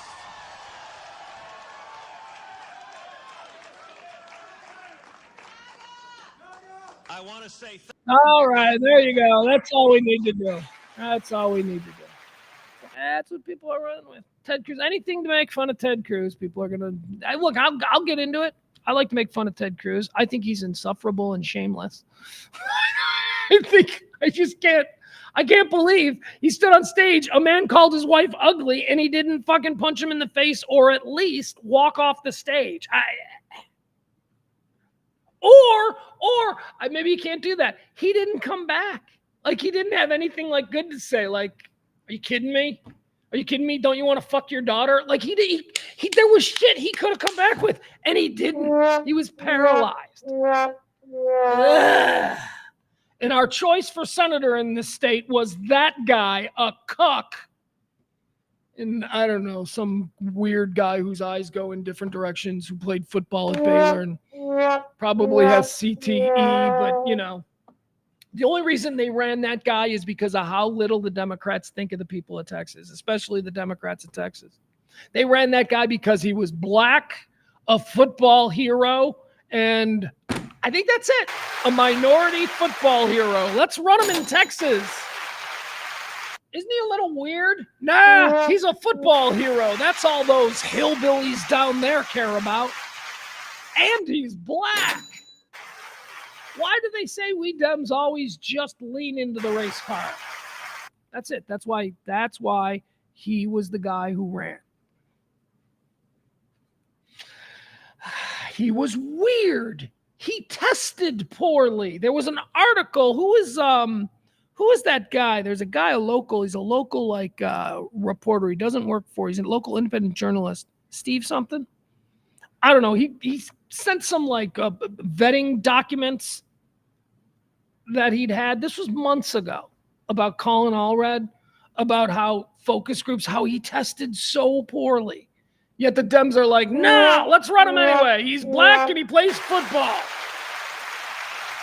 Cruz was vulnerable.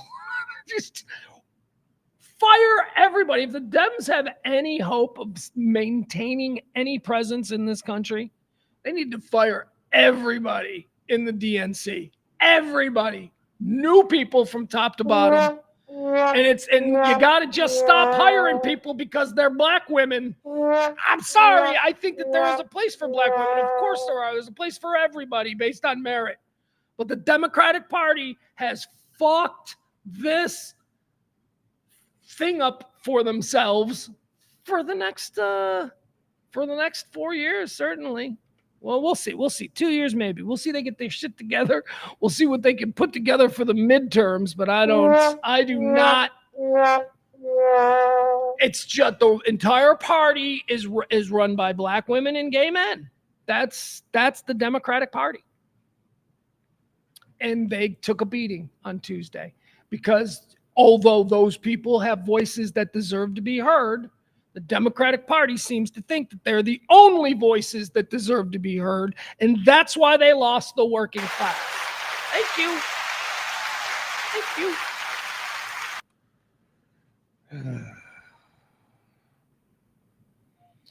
Barney says that sounds like a kid holding a grudge because she can, because she's a kid. Sometimes grown-ups have to eat shit for the greater good.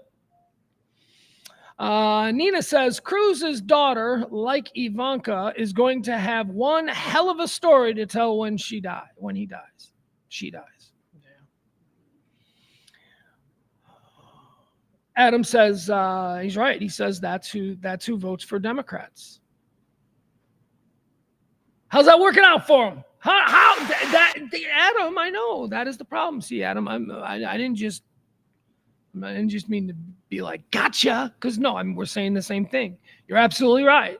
The only people who come out unquestioned and vote for Democrats anymore are black women and LGBTQT trans, and that is simply not enough to be a legitimate and influential party in this country anymore. It's just not. It's just not. And again, that's the trick. We got to figure out a way to make everybody feel included. Make everybody feel included, but still got to figure out a way that they understand that you can't win without white people in this country. Apparently, white people are still the vast majority in this country. Couldn't get the white. There were so many white votes that could have gone for Harris, but they just didn't. And it's because of those weird social issues that the Democrats have made the core of their platform for the past 8 years. And not jobs, and not fighting to the mats for a $20 minimum wage. That's the kind of shit that the Democratic Party used to do for the working class. Any number of examples like that. Fighting to the death to secure union jobs in urban areas like Youngstown, Ohio. I have a friend who does a radio show in Youngstown, Ohio. It's a cool little town. It's a real cool American town. It's an industrial town. It's a big town. You hear the story about Democrats come through there. Democrats dominated Youngstown, Ohio for years and years and years. And the whole reason that place is the crap hole that it is today is because of Democrats. Look, Democrats sold out. They made promises for decades. And then they got rich and they sold out the working class.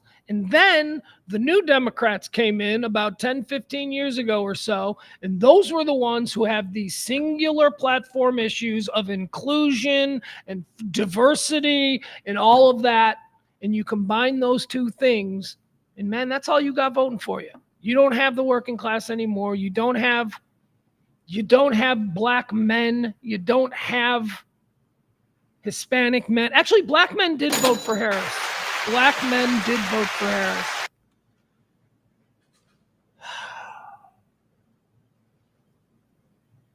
My whole family, I grew up Democrats. My whole family, my grandmother worked for the Daley administration in Chicago. Now, they were Daley Democrats, and that's a little bit different than anything that the Democratic Party of today resembles, or if we're being honest, the Democratic Party of the last 30 years. Daley Democrats in Chicago were a little bit different.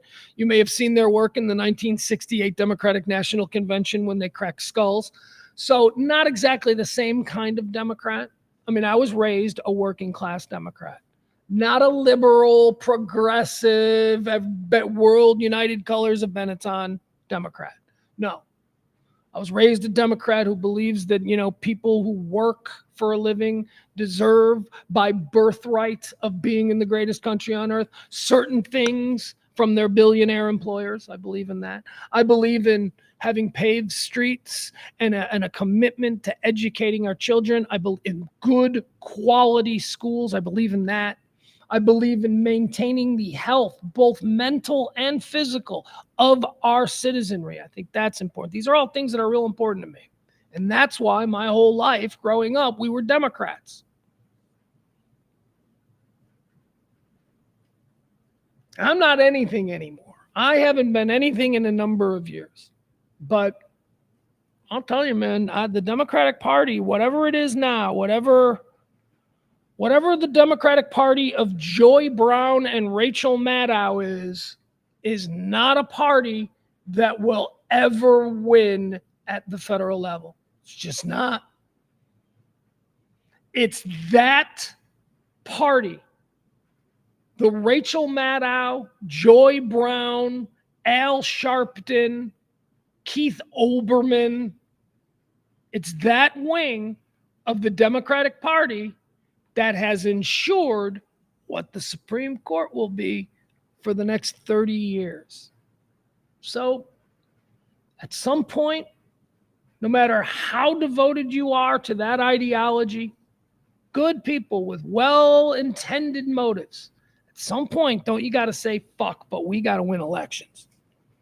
I mean, you got to say that. If the Democrats aren't saying that right now, then, no lesson was learned. I think the great clip is the clip that Jon Stewart showed about Republican strategists saying after Barack Obama won the presidency over Mitt Romney, strategists on the Republican side saying, well, we must do something now and concentrate our efforts on Latino males. That was in 2008. Guess what they did? They did that. And look at where they are now. Will the Democrats do something like that? Will the Democrats have this moment of will they have this conversation? The one that I'm having right now, the one that, and by the way, this is not a unique conversation to this stream. Obviously, we're seeing this everywhere. But I don't know. The cockiness from my liberal friends, and I love them. They're wonderful people. But the cockiness from my liberal friends in the days leading up to the election was really ugly. They were so sure. And it's that kind of delusion.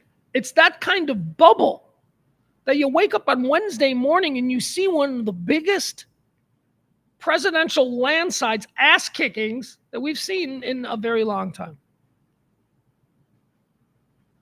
Good people on both sides. Hey, where have I heard that before? But there aren't good people on both sides. Because again, the 15% on the right suck and the 15% on the left suck. There are good people in the middle. That's 70%. That's who we are. All right, let's keep going here. Let's move on. Ted Cruz's daughter. Liberal ladies. Look, we're going to keep getting into this stuff.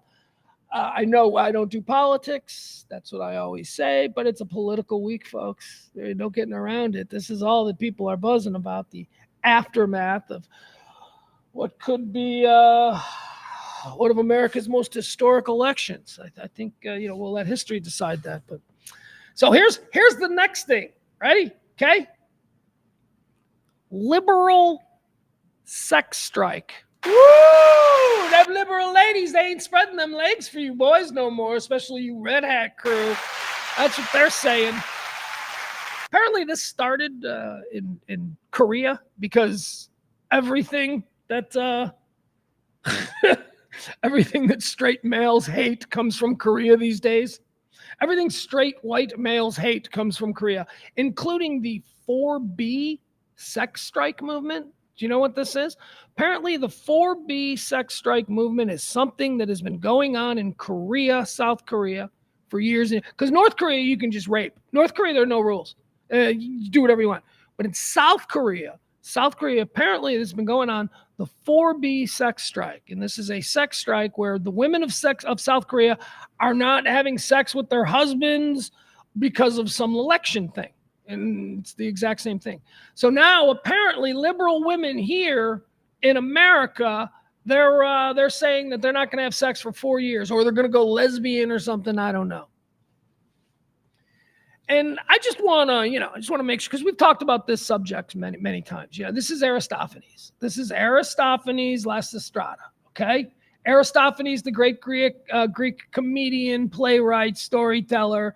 This is the story of Lysistrata, about the women who wouldn't have sex with their husbands because their husbands were endlessly engaged in war.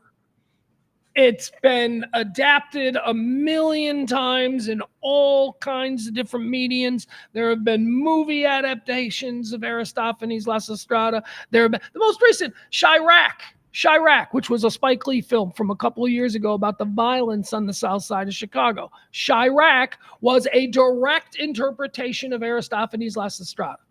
So that's what this is. That's what this liberal sex strike is. For some reason, people don't know Aristophanes, so they're just crediting the Japanese or the Koreans, but that's not what's going on here. So let's just make sure we all know we're all smart people. This goes back to antiquity. This is Greek comedy. Lysistrata. Here's how they're framing it nowadays, though. Liberal women are going on a sex strike over Trump's win. Disgruntled female voters draw inspiration from Korean 4B movement to take revenge against men who voted Republican. Well, it's always any hot chicks. Like, we're looking at some video. There's some video of some chicks that are like, doing TikToks going, I'm not having sex with. They're doing these videos. I just, want to see if any of them are, you know what I mean? Is it a loss? My point is this: loss or not loss? I don't know. It says liberal women have sworn to go on sex strike over Donald Trump's election win. Mr. Trump swept to victory in Tuesday's presidential race that Democrats cast as a referendum on abortion rights. It was a referendum on abortion rights. We settled it. Yeah, let's just let people vote on it. The women are going to come out. No, they didn't. All the women in this country, especially all the white women in this country who are past their child-rearing years, they shut the door. They shut the door like all the Latino men in this country did. They shut the door. The narrative, the popular narrative that was put out there by the left was just so incorrect about what was actually happening on the streets. So Mr. Trump swept to victory. Some women are now threatening to punish men for voting for Trump, taking inspiration from a Korean feminist movement that vows to withhold sex from men in order to redefine the gender power balance. Interest in the 4B movement spiked since Kamala Harris's defeat, with women sharing videos of themselves on social media, pledging to commit to its 4 no's. Okay, are you ready? No sex, no dating or marriage, and no having children with men for the next 4 years.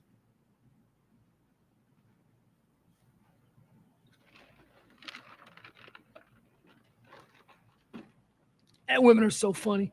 What, are they all going to go lesbian?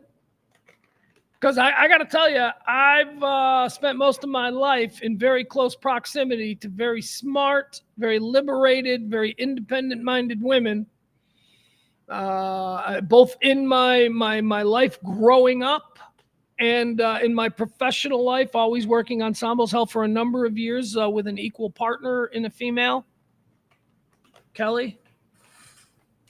And here's what I know that I don't think they're really accounting for here in this. Here's what I know to be true. Women are just as horny as men. Just as horny as men. It's not going to work. I know that the programming tells us that it's the man who wants it all the time. And isn't it funny how the woman closes her legs once she gets married and the man is frustrated? No, that's stupid. Women are just as sexually driven and horny and interested in sex as men. It's just presented differently. Society has never allowed women to be overtly open about their sexual interests, whereas society has always, for hundreds and hundreds of years, admired men who proselytize their conquests. Okay, that's just what it is. And now, because women don't talk about it the way men do, we all just assume that women don't want sex. They do. Women want sex. So stop it. This is dumb. Go ahead. Yeah, you're going to give up sex for 4 years, sweetie. If you're able to do it, you never liked sex to begin with. You're one of those, like, what do they call them? What do they call those people who just have zero sexual interest? I should probably figure this out because I might be one of them. I might be one of them. Let's see here. In one video shared on TikTok, a young woman pledges to go celibate and encourages others to delete dating apps in order to exercise sovereignty over our own bodies. Oh, here she is. Let's check her out. Hold on. Let's see what she's got going on. Why is this shit so loud? Oh, God, why is it so loud? Hold on. Bring the volume down a little bit. All right, let's watch this one girl who's threatening to go on a sex strike, and then we'll watch more. Here she is. Ugh, I don't want to go to TikTok. You son of a... No. Hold on, let's try this one more time. All right, here she is. Let's see what look at her. She looks like she's really self-important. Here we go. All I have to say is good luck getting laid.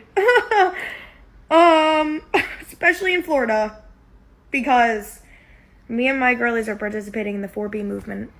That's my next plan, and I'm dead fucking serious. All right, there you go. There's one example. We've got more. She's not giving it up to anybody. What's this chick doing? Oh, she's wearing makeup. I thought maybe she was crying. It's being done on purpose. All right, who else we got? All right, here's another one. That first girl was pretty. Like I could see, I bet there's some guys in her hometown who are like, really? You're not putting out? She's pretty. I could see that one being a loss. How about this one? She's pretty. I like this woman. This woman is pretty. So before we get too far downfield, fuck. Oh, hold on. I screwed it up. Here, we'll do this one again. She's very. I was blindsided by the results this morning. Okay. I'm gonna be honest, I was very blindsided by the results this morning. I've decided that cigarettes don't count today, and I honestly might go get a tattoo. But I also have decided that for the next 4 years, I am going to abstain from schmex with men. And funny enough, I actually just broke up with my boyfriend a handful of days before the election, and it had nothing to do with the anticipation of Donald Trump winning this election. It had everything to do with problems within our relationship and massive differences between who we were. All right. I'm sorry. You just started going on too much, and I understand why you and the boyfriend broke up. I'm sure that he has moved on happily. She's just going on and on and on. Cigarettes, tattoos, breaking up with her boyfriend. All right. No, that's nobody's loss.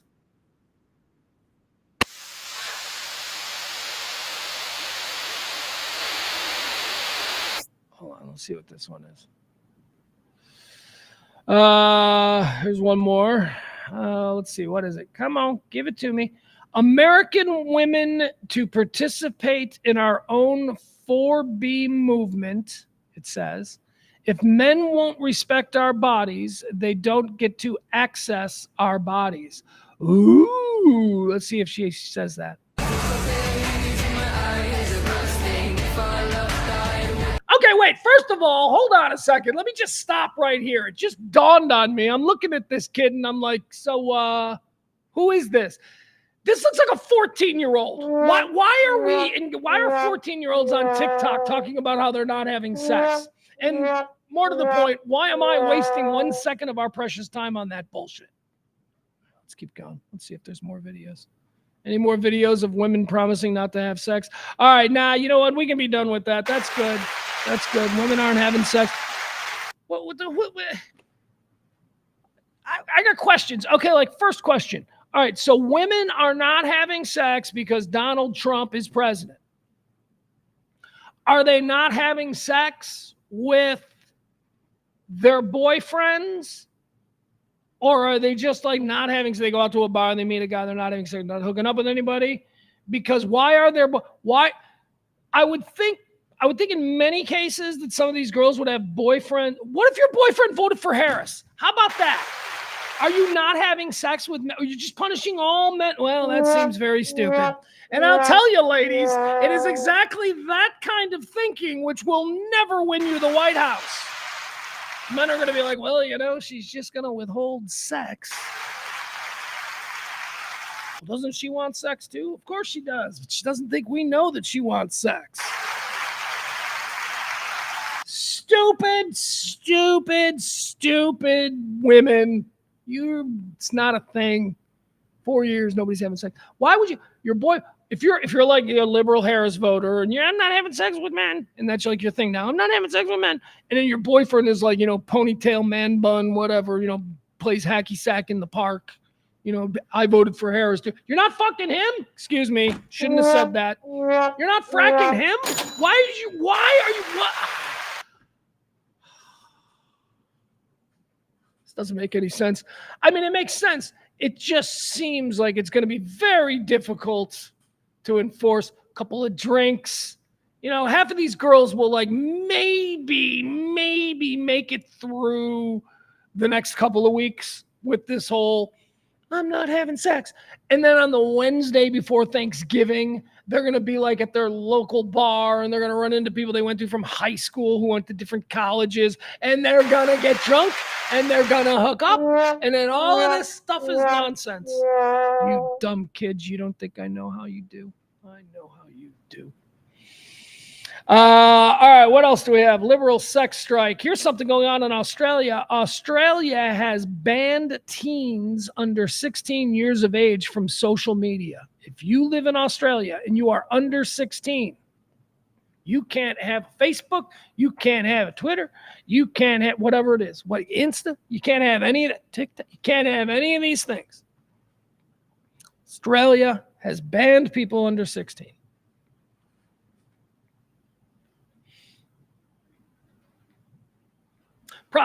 Processing. See, this is what's known. This is what's known in the game of ideas as being thoughtful. How would I vote if I was I'm your representative from South Adelaide? Like if I was in like the Australian Parliament or something. How would I vote? We're gonna ban kids under 16 from social media. You agree with that or disagree with it? Yeah, Let me think about that for a minute. And I agree with it. I do. I agree with that. Oh, I think that's a good one. I think that should be done here, actually, now that I'm thinking about it. 13-year-olds don't need to be fucking with each other on social media. Make it a treat. Make it a treat for them. Banning teens, and we're talking about, and I know right now, like, isn't it like you got to be over 12 or something, or 13? Like, I know you can't, like, 9-year-olds can't have Twitter feeds, right? You got to be a certain age. So really what we're talking about is banning like 13, 14, 15-year-olds from social media. Sounds good to me. Let's do it. I'll sign that. Let's see here. Social media is a fucked up thing that I think a more mature and evolved human should be subjected to, not somebody who is very manipulative, malleable. I just don't want the poisons that we adults deal with on social media. I don't think kids. I'll tell you, every stupid thing my 15-year-old son has ever said to me has come from social media. So did you hear that this guy, and I'm like, first of all, let's walk through this. I'll give you an example. It's a couple of years ago. My kid told me that he read on Twitter or something, or whatever, TikTok or something, that Alec Baldwin had been arrested for the murders in Rust. He's like, there's a news story. It says Alec Baldwin was arrested, and the reason that we don't hear about it is because a county judge that arrested him blacked out the media and forbade anyone from reporting it. But apparently he's in jail right now. He's my kid. He was probably like 13 at the time that he told me this. And I'm like, what? He's like, yeah, that's what I heard. It's a news story. I saw it on Twitter. I go, dude, walk me through this. I go, so you're telling me that Alec Baldwin is in jail right now, probably being tortured like Guantanamo or something. Yeah, something like that. And we don't know about it because a rinky-dink county judge somewhere in this country, probably New Mexico, blacked out the media. Yeah, that's what I read. Mace, this is me talking to my son. Mace, do you think in this country a county judge has the power to overturn the First Amendment to the Constitution, which is what would be needed to order the media not to report a story? Oh, I never really thought about that. Well, there we go. He heard that on social media. I'm like, dude, that's like the dumbest, just everything dumb he's ever said to me has been something he picked up on social media. Thank God he's only 13. Thank God he's just a kid. It's like, yeah, I didn't really think about that. I go, I guess that would be like freedom of the press, right? I'm like, yes, a county judge cannot order the media not to report on the story that we've arrested. I mean, he's 12 years old. He's a smart 12-year-old, but he's 12 years old. Now, there are 50-year-olds running around reading that going, yep, that's how it works. County judge told the Los Angeles Times that they needed to shut up. Like, that's their understanding of how it all works. Here's some bad news. This is crazy, man. We've been talking about this the last couple of weeks. The Menendez brothers, right? Menendez brothers, they got their big Netflix series. Everybody's watching it. Ryan Murphy does it. People start asking questions about the Menendez brothers. All of a sudden, we get this groundswell of support to reopen the case. They've been in jail for 35 years. The Menendez brothers, if you're unfamiliar, they killed their parents. They're rich Hollywood billionaire parents, not billionaires, but rich. And they've been in jail for 35 years. They were a national story back in the 90s. And they've been in jail, and now there's TV about them and all this stuff. And the DA, the district attorney, was approached by some other attorneys and some members of the Melendez family and was asked, would he reopen the case? Can we reinvestigate some of these things? Because there are stuff that was not allowed to be entered in the defense of the Melendez brothers back in 1992 that are now routinely entered in cases that are similar. So they're like, look, we need a new trial. And apparently, remember, the DA said, we are not going to open a new trial, but I am going to recommend resentencing to the judge. So the district attorney of Los Angeles is going to go to the judge and say, look, we believe that this needs to be resentenced, which would mean that the Melendez brothers were probably going to walk free because they've already done 35 years. And the resentencing probably isn't going to be more than 35 years. So they've already done it. Time served. The whole world was holding its breath, awaiting Lyle and Eric Menendez walking out of prison. Oh, the podcasts that would have come. That DA in Los Angeles lost re-election. Oh my God. Imagine being the Menendez brothers. Melendez? I don't even know. Menendez.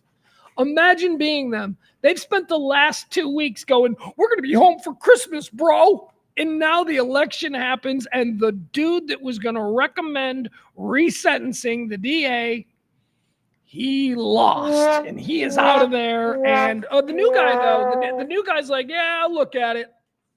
I'm gonna look at it. I'm not gonna say that I'm where the previous DA was, but we'll look at it. So we'll see. Developing ... The Menendez brothers story gets more and more interesting by the day. All right, how about this one? Hey, any of you folks thinking about traveling to Iraq? Huh? Any of you guys thinking about maybe getting yourself a mail order bride or something like that? Going over to Iraq, hooking up, partying. Oh man, Baghdad, Saturday night, baby. You don't know what that place is like. Remember how I was telling you the other day about how, although I do not consider myself a war hawk, I consider myself somebody who believes the United States has assembled the greatest and most formidable fighting force in the history of man. We have done that by choosing to have that over having other things like they have in Sweden and Norway and places where they don't have the ability to destroy the world 1 billion times over. You know, good schools, awesome teeth, care for people with cancer, stuff like that. We decided that we didn't want that stuff. What we decided in this country was that we were going to build up the aforementioned greatest military force in the history of the world, and we got that. I'm proud of that. We made our choice. I might not have voted in that direction, but that's the direction we went, and we got it. So when you tell me that something needs to be cleaned up in this world, I, as a proud American, look at that. That's not the flag anymore. We lost the flag. What happened to the flag? Jeez Louise. What is that garbage? I don't like that. Where's my flag? Is this my flag? Yeah, we'll go with this. This looks good. Yeah, there we go. So yesterday I was talking about how one of the things that I would absolutely look forward to in a Trump administration would be some sort of definitive action on the role that Iran is allowed to play in the world. Okay, there was another administration years ago that kind of had them in check. It was a financial thing, but that wasn't good enough. So now they're out there being rogue again. Iran, they're troublemakers. You got Netanyahu who wants regime change. So it is my hope, as I said yesterday, and Netanyahu certainly thinks he's got a more friendly ear to the idea of regime change in Trump than he had with the Biden administration, who those people, all they wanted to do was let's just keep it the way it is. And, I'm looking at it going, we keep it the way it is. That's just, closer and closer to the time that the radical Islamic government in Iran develops a bomb and drops it on Tel Aviv. Why are we allowing this to happen? Since 1980, okay? These people are responsible for all of the unrest in the region. Iran is the only state that openly and knowingly funds all of the terror organizations that pop up and make the Middle East in general the hellhole that it is. So, one of the things I happen to agree with Benjamin Netanyahu is, and I do not agree with the way he's been handling Gaza, but I do agree with the notion that maybe we should talk about regime change in Iran. Hopefully, Trump will be like, let's do it, man. Let's send 1 million fracking drones and let's go. Because honestly, the Middle East does not have to be this insane. Everybody else we can deal with. Everybody else seems to be falling in line and at least pretending to be cordial. It's not. It's Iran and everybody that Iran allows to be. The Houthis, Hezbollah, Hamas, Syria. Yeah, Syria is also a problem. But man, I'm telling you, so I'm okay with regime change. Iraq is what we're talking about here. Iraq is screwed up too. We did the regime change thing in Iraq. I don't know what is going on in Iraq. We got bases there and stuff. Is that a democratically elected government? Like, is that like an American public? I don't know what's going on there. But I'll tell you, we cleared the decks. We gave them democracy in Iraq, and they went and created whatever the hell they got. They're not causing trouble. That's good. That's good. Iran is causing trouble. Syria is causing trouble. Iraq's not causing trouble anymore. So we don't really need to, pave them. But look at what they did. We cleared the decks. We gave them their own country. We got rid of Saddam Hussein. No more feeding failed athletes to lions. Remember all the cool Saddam Hussein stories about what a monster he was? None of that. No. We let the good people of Iraq who wanted democracy, we let them have a country, and we're allowing them to build it the way they want. And they just passed a law that the age of sexual consent legally in Iraq is now 9 years old. That's right, 9 years old. You want to have sex with a girl in Iraq? Well, she better be at least 9. These people. Yeah, I said these people. Fuck you. You left pussy or whatever you are. You're just a troublemaker. If you got a problem with me and my outrage concerning when we clear the decks for a nation, allow them to have democracy, because that's all these Bibalada's democracy. We allow them to have it. And then they go and they make rules so that a 70-year-old can marry a 9-year-old. Are you kidding me? Iraq slashes legal age of consent to 9 years old. The new law would repeal one of the most progressive pieces of legislation in the Middle East and has sparked a massive campaign from Iraqi women with the support of some members of parliament. A sick newly proposed age of consent law will allow old men in Iraq to marry children as young as 9 years old. Oh, okay. We don't care. That's all we need to know. Well, we don't need to hear the explanation from the one. Well, this is how it's been done culturally, so that family names that have accumulated wealth can go on long past the death of the man who founded the name. Oh, that's why you're going to let an 80-year-old rape a 9-year-old?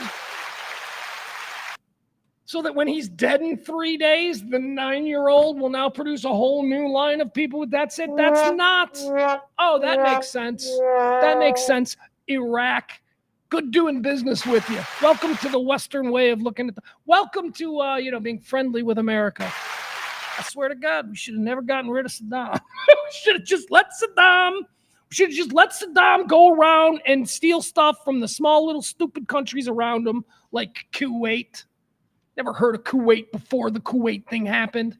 I was a grown-up. I was like 21 when the Kuwaiti invasion thing happened. They're like, yeah, there's a war. And they're like, where? And they're like, Kuwait. And I'm like, is that a made-up name? Which planet in the Star Wars universe is Kuwait? I'd never heard of it. I'd never heard of Grenada before we went to war there. Grenada? All right, age of consent. In Iraq, like I said, if you're looking to go have fun in the new Americanized Iraq, get yourself in a disco and dance with a 10-year-old. These people are not like us. We cannot expect them to embrace our way of life. We just can't. Doesn't make them subhuman, doesn't make them less than, it makes them different than us. They're gonna love democracy. Not everybody gonna love democracy. Not everybody. You kidding me? They're just making a world where 9-year-olds can now get married to old men. That's what they did with democracy. Jeez Louise. All right.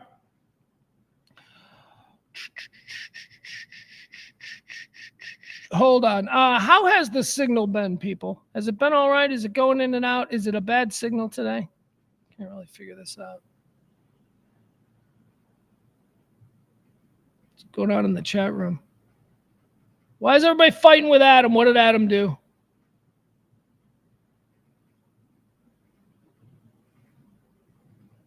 I don't know. I didn't see Adam. I didn't see him making I didn't see Adam make a comment in forever. Oh, incels. He says, Adam says, and the incels blame jocks or the women themselves instead of looking inward. Losers.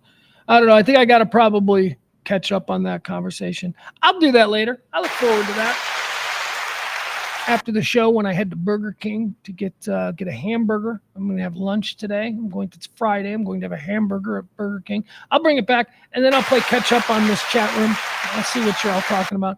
All right, the signal is good. Thank you, guys. I was worried when somebody said that the signal was being a little bit draggy earlier today. I was getting concerned.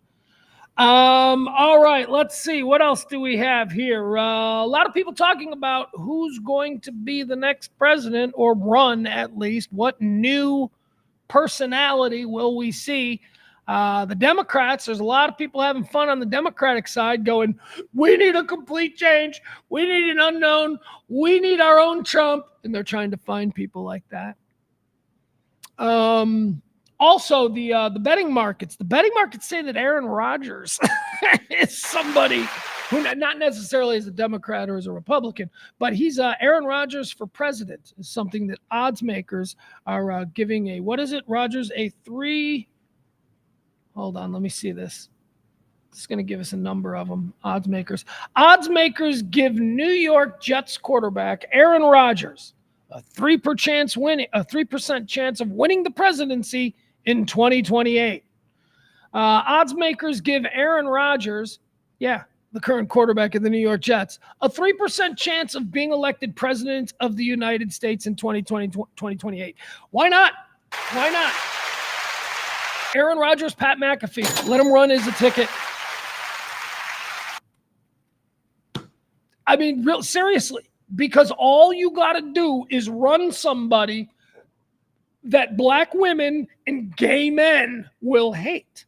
If you just run somebody that will not get a single black woman or gay man vote, you'll win the White House. You will win the White House.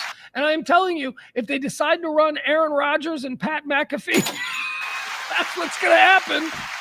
They'll get everybody but gay men or LGBTQ. I guess that's a bigger swatch. They'll get everybody but gay men and black women. Aaron Rodgers, 3% chance.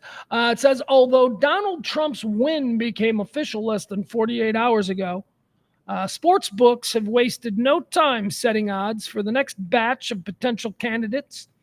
Among the list on bookies.com are a few obvious choices like Vice President J.D. Vance, California Governor Gavin Newsom, and Florida Governor Ron DeSantis. The three of them have the highest odds at plus 450, plus 575, and plus 700, respectively. Following the top three are some more predictable names, including, now remember, we're looking at these are betting odds for 2028 presidential winner. Betting odds. Following the top three are some more predictable names, including Michelle Obama at plus 950. Pennsylvania Governor Josh Shapiro at plus 1,000. Vice President Kamala Harris at plus 1,200. Kentucky Governor Andy Beshear at plus 1,200. I like him. Remember him? I was telling you that guy's got something. Something pops when that guy talks. And I'm like, okay. But he didn't get a shot. Why? Because he's a white man. And the Democrats are, we're never going to run a white man again. Then you don't want power. I don't know what to tell you. People are just not disqualified simply because they're a white man. And that had kind of been the idea. Now, I know you can say, well, what about the hundreds of years where people were disqualified simply because they were black men? Those are terrible, terrible times. We as a country, that is our greatest shame. And we as a country have moved past that. That is not applicable to the conversation that we are having today about how you people seem to be running a party that specifically excludes white men. Like violently excludes them, like doesn't want them. And you wonder why Donald Trump now gets to strut around. That's why. It's because the Democratic Party, at least as it has been since, say, 2012, is just absurd. Just absolutely absurd. Dwayne "The Rock" Johnson is also somebody who they think towards the end of the list, the wild cards start appearing.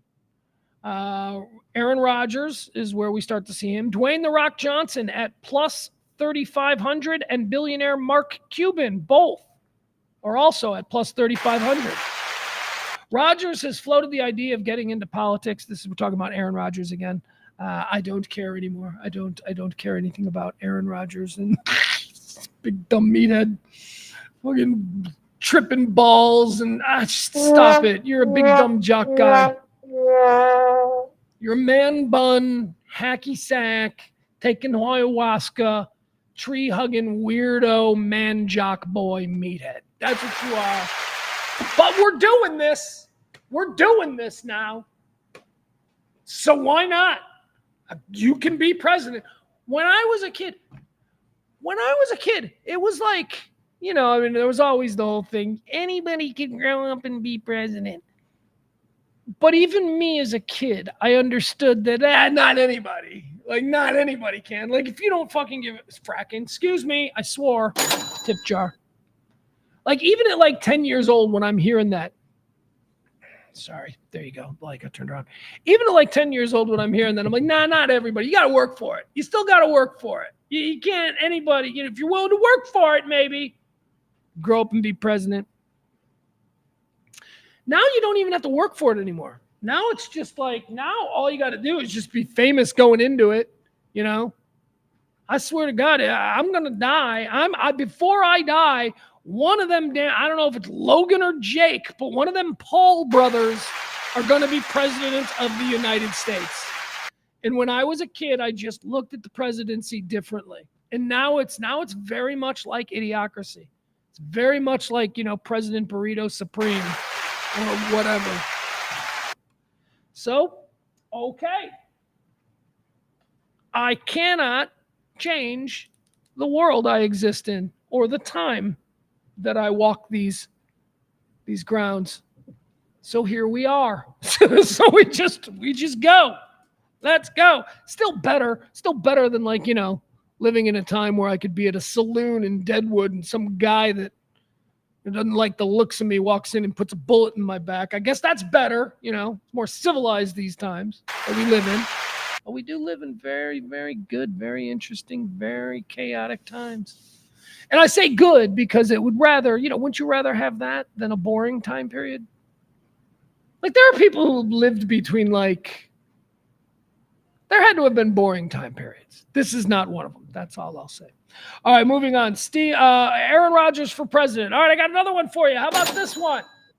Stephen A. for president. Oh, yeah. Stephen A. went on a top. Stephen A. Smith, the sports guy, who, you know, we all know him as, look. First 20 years that I knew who this guy was, I hated his guts. First 20 years. Took me 20 years to warm up to Stephen A. Smith. And now I'm like, I get him. He's fun. He's screwing. He's being a troll. When Stephen A. Smith first popped on the scene, we didn't really have a word for trolls. He was a troll on TV before we really had a word for it. So he's grown in now to one of the elder statesmen of sports punditry, and he's a great deal of influence. He does certain circles, certain worlds. He's been doing a lot of political stuff. Don't know if you've ever seen Stephen A. Smith do some of his political talk. He goes on MSNBC, goes on CNN. He goes on Cuomo, on News Nation a lot. That's a really good station. News Nation. I'm not endorsing it. I'm not saying News Nation is where you are. I'm just saying it is. It's coming. It's coming. Anyway, I like the Cuomo show. He has great guests. He has O'Reilly on once a week. He has Stephen A. on once a week. It's a good show. It's a good, interesting show with good personalities, and Cuomo's good. Cuomo's good. I always thought he was good. All right. So anyway, Stephen A., who is a legitimately engaged political guy. Like, when you hear him talk politics on these news, he knows what he's talking about. And he does it in the same way that he does. And it's very entertaining. And I can't help, I have from time to time thought, when I see him speechifying in the way that he does, that would make a great stump speech. This guy might be able to fill arenas and basketball arenas. Stephen A. I mean, I don't, of course you think, Pugs, you're kidding me. I'm like, oh, please. I'm kidding you? There are no rules. You're like, that'll never happen, Pugs. Look at where we are. And I would have said, if I'd have told you in 2008, Donald Trump's going to be the greatest politician and two-time president, you'd have been like, yeah, right. That's where we are now. So it is not as crazy a notion to suggest that, you know, we have no rules. President Stephen A. Smith. Stephen A. Smith would consider running for president, he says, if he had a chance of winning. He says, I wish I could debate some of these guys. Here, what is it? Oh, we actually get a video? Oh, I didn't know that. This must come from The View.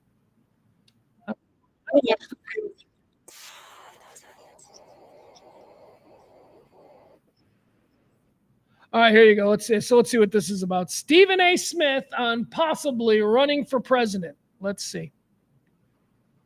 You've been asked, I hear, about running for political office in the future, and some people have said that they could see you running for president. Would you do that? You think you qualified to run for president? I mean, the bar is pretty low anyway. I do not. Can you rephrase that? I mean, I just think that the bar is really low because Trump really had no political experience and went from 0 to 100, right? He didn't start in the city council and stuff like that. So the bar is low. Anyone can run. I have said this on many occasions. The answer would be hell no, because I like my life. I'm living a pretty good life. But I must confess, I wish I could debate some of these guys. I'd love to be on a debate stage going up against these guys with the presidency on the line. We will arrange that. I'm half joking, but I kind of mean it. I mean, I have no desire to be a congressional figure or a senator. But if you came to me and you told me I had a legitimate shot to win the presidency of the United States of America, I would definitely consider it. But here's the problem. So you want to break through the line? Yeah, that's right. Yes, absolutely. For that, yes, because others have. All right, hold on. You know what? That's fine. We don't need any more of that. We don't. All right, we don't need any more of that. I want to stop it right there. Isn't that a telling line from Joy Behar? Joy Behar, she almost scolds Stephen A. Smith for thinking that he could ever break the line. Guys, roll your eyes when I talk about programming. That is programming. She believes that whoever is next in the Democratic chamber or whatever to run for president is somebody who's just simply next in line. Oh, do I hate that? You want to break the line. Well, what do you think Trump did? Trump broke the line. Obama broke the line. Obama was a one-term senator. He broke the line. Joy Behar. There's an order to these things. So you want to break the line. Oh, really? Who's in line? Who's next? Who you people? Who are you feckless, inept Democrats thinking you're going to run next? Who's up? Who's in the chamber? Tim Walz? Is that your guy? Is that your guy? That guy sucked, okay? I'm sorry. I know in the opening days of Tim Walz, you all tried to play he's the coach. He knows about gutters. He hangs out at Home Depot. You feckless losers. You didn't go with Josh Shapiro because you're racists. You didn't go with Josh Shapiro because you didn't want a Jew on the ticket. Not because you don't like Jews, but because you think so little of your voting base that you didn't think that they would ever think they were like the Jew. Not now, not with the stuff. Why? Because your higher-ups in your party have you thinking about the extreme left and their role insofar as the Gaza situation. That's why you didn't take Josh Shapiro. Probably would have won Pennsylvania if you'd taken Josh Shapiro, but you didn't because he was a Jew. That's what you did. Can't have it all. Trump took J.D. Vance. You know why? Because he was a white guy. That's why Trump took him. Trump took the white guy because Trump wanted the fucking power. And he knew how to get it. Unlike the liberal left. I know I keep swearing. Okay, frack. Look, I'm up. People, I guess it probably really seems like I am suddenly a little bit more right wing than I've ever been. I am not. My ideals and my principles and what I think are important in this country have not changed. But what I am is stunned at how wrong everybody was and how the accepted and amplified narrative of, well, it's close, but I think Kamala, she's got the blue wall. I am stunned at how bullshit that narrative turned out to be. And I'll tell you, I'm not one of these people who are, like the QAnon weird wing of MAGA or whatever, who was like, you can't believe a thing that you hear in the mainstream media. I don't believe that at all. I have friends who work in the mainstream media. I've worked in the mainstream media. I know what that sausage factory is. I know that there are good people and that there are bad people. It's not just a whole, they're bad. If they said it on that station, it's a lie because that's stupid people think. That's not a thing. There are bad apples. There are people with agendas and whatever. But hold on. Did I lose you guys? Holy shit. Did I lose you guys? Are we off the air?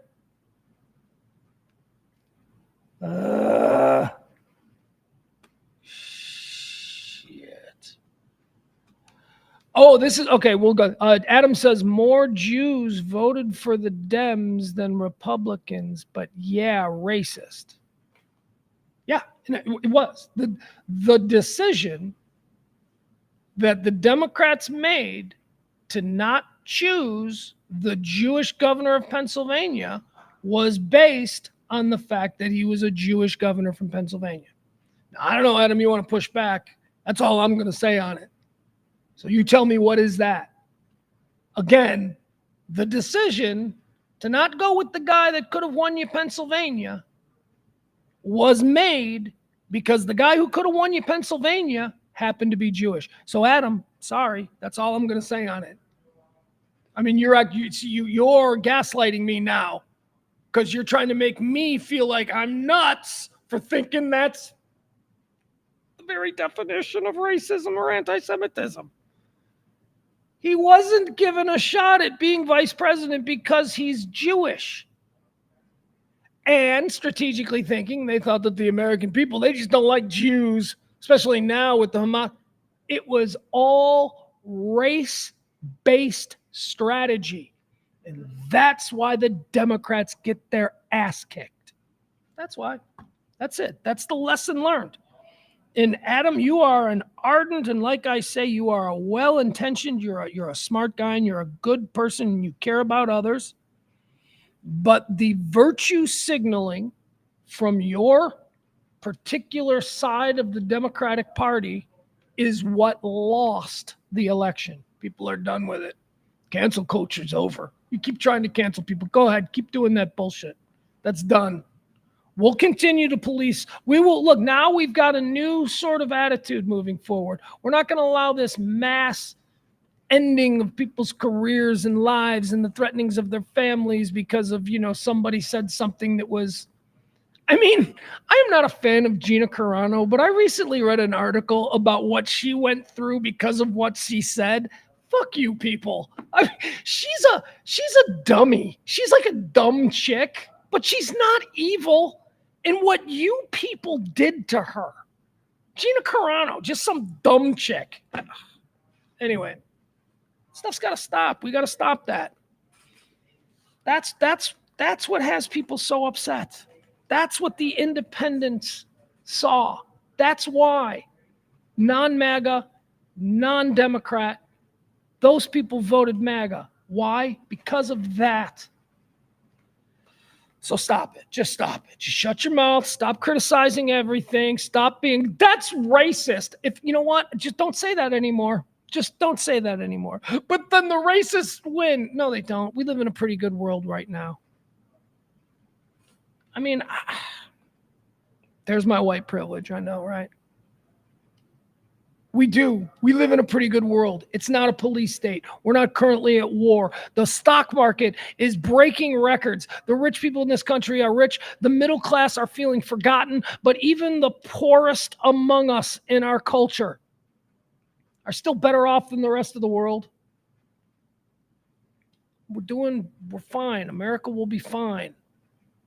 The only way that we're not going to be fine is if we continue to just be so fucking short, inconsiderate, and condescending to one another. Critical.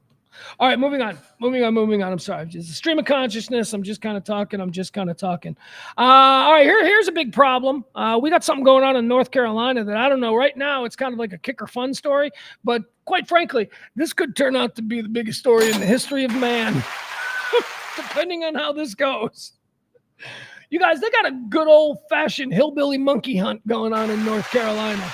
Are you guys following this story?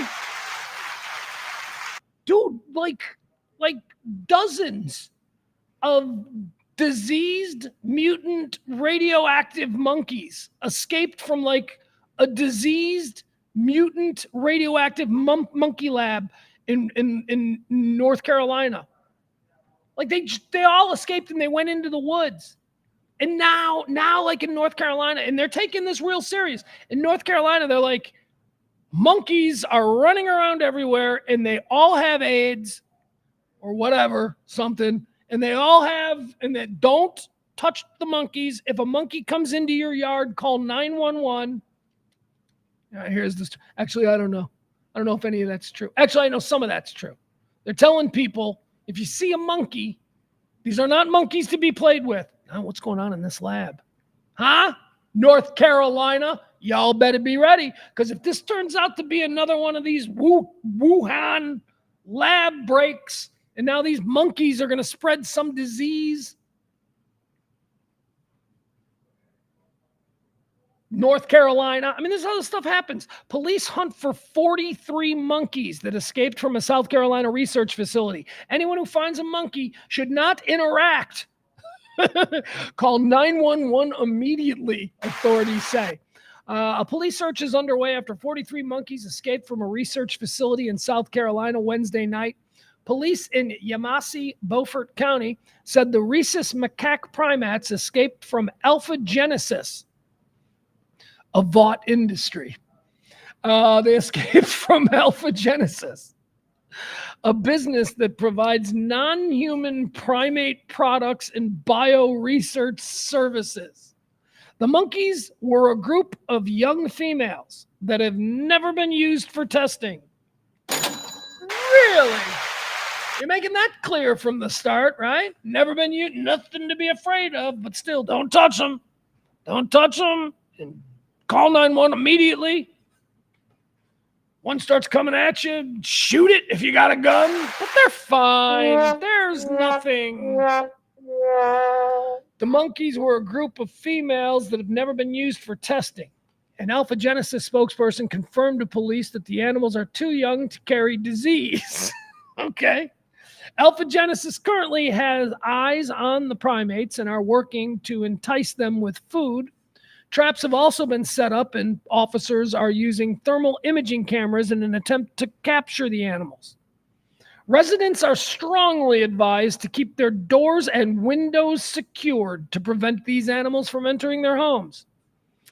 Anyone who finds a monkey should not interact with it, but instead call 911 immediately. The company but they're fine. They're fine. They're babies. They're little baby females. They're two babies. They're too young for disease. They're sweet. They're sweet. They're the little rhesus monkeys, and But if you see one, kill it immediately. Just kill it. Don't even think about it. Just kill it. Put it down. But it's fine. It's fine. It really is. It really is. If you see one coming down the street in your neighborhood, get in your basement, lock the door, okay? Call 911 immediately. Do not let it smell you, okay? Do not let it get your scent. But other than that, they're just, too young to be tested. They're totally safe. The company secured a federal contract to run a monkey colony. Oh, come on. I'm done with this story. All right, but we do have video. We got video. Apparently, we got video of monkeys in the woods. You ready? Is this the video? Nope, that ain't it. Hold on, is this it? Monkeys in the woods. No, never mind. It's not. I thought I had video of monkeys in the woods, but I don't have video of the monkeys in the woods. So, screw us, I guess, right? All right, let's keep going. What else do we have here? By the way, how you liking this Supercharged Friday show? I'm giving you extra. I'm not even done. Kirk Herbstreit's dog died. Okay, there you go. That was big news in the sports world. Ben Herbstreit. Don't know if you watch college football or whatever, but if you are familiar with Kirk Herbstreit, not to be confused with my pro football parody character, Herb Kirkstreet. No, this is Kirk Herbstreit. Kirk Herbstreit, he always talked about his dog, like a little, I don't know if it's like an emotional dog. I don't know what it is. I know that Herb Kirkstreet doesn't need an emotional dog. Does Kirk Herbstreit need an emotional rescue? I don't know what the deal was. But I do remember a couple of weeks ago, I'm watching a football game and Kirk's like, he's like, yeah, Ben's not doing so good. And I'm like, huh? And then like a week later, they're like, how's Ben? And so it's sort of been a thread of the football season, the college football season, if you pay attention. And he's dead. Anyway, there you go. Ben's dead. Ben was a golden retriever. Oh, they're the best. They're the best, man. I'm telling you. I think Jesus did come back, and he came back as golden retrievers. Seriously. There's like 10 billion Jesuses on this planet, and they're all golden retrievers. I got one more dog in me. I got one more dog in me. I've had a lot of great dogs in my life. I'm not going to rank them. Would never do that. Love them all individually for different reasons. Even the current little idiot, CeeLo, even love her, but never going to rank them. Point is this. I got one more dog in me. And it's going to be a golden. You better believe it's going to be a golden. You know why? Because when I'm like 90, I'm going to need a golden. That's pretty much all I'm going to need from a dog. Anyway, Ben Herbstreit. Kirk Herbstreit's gorgeous little golden retriever is dead. Rock climbing, I believe. Ben Herbstreit died rock climbing. What else do we have here? One last thing. We got one last death. This is crazy. This is watch this. This guy died today.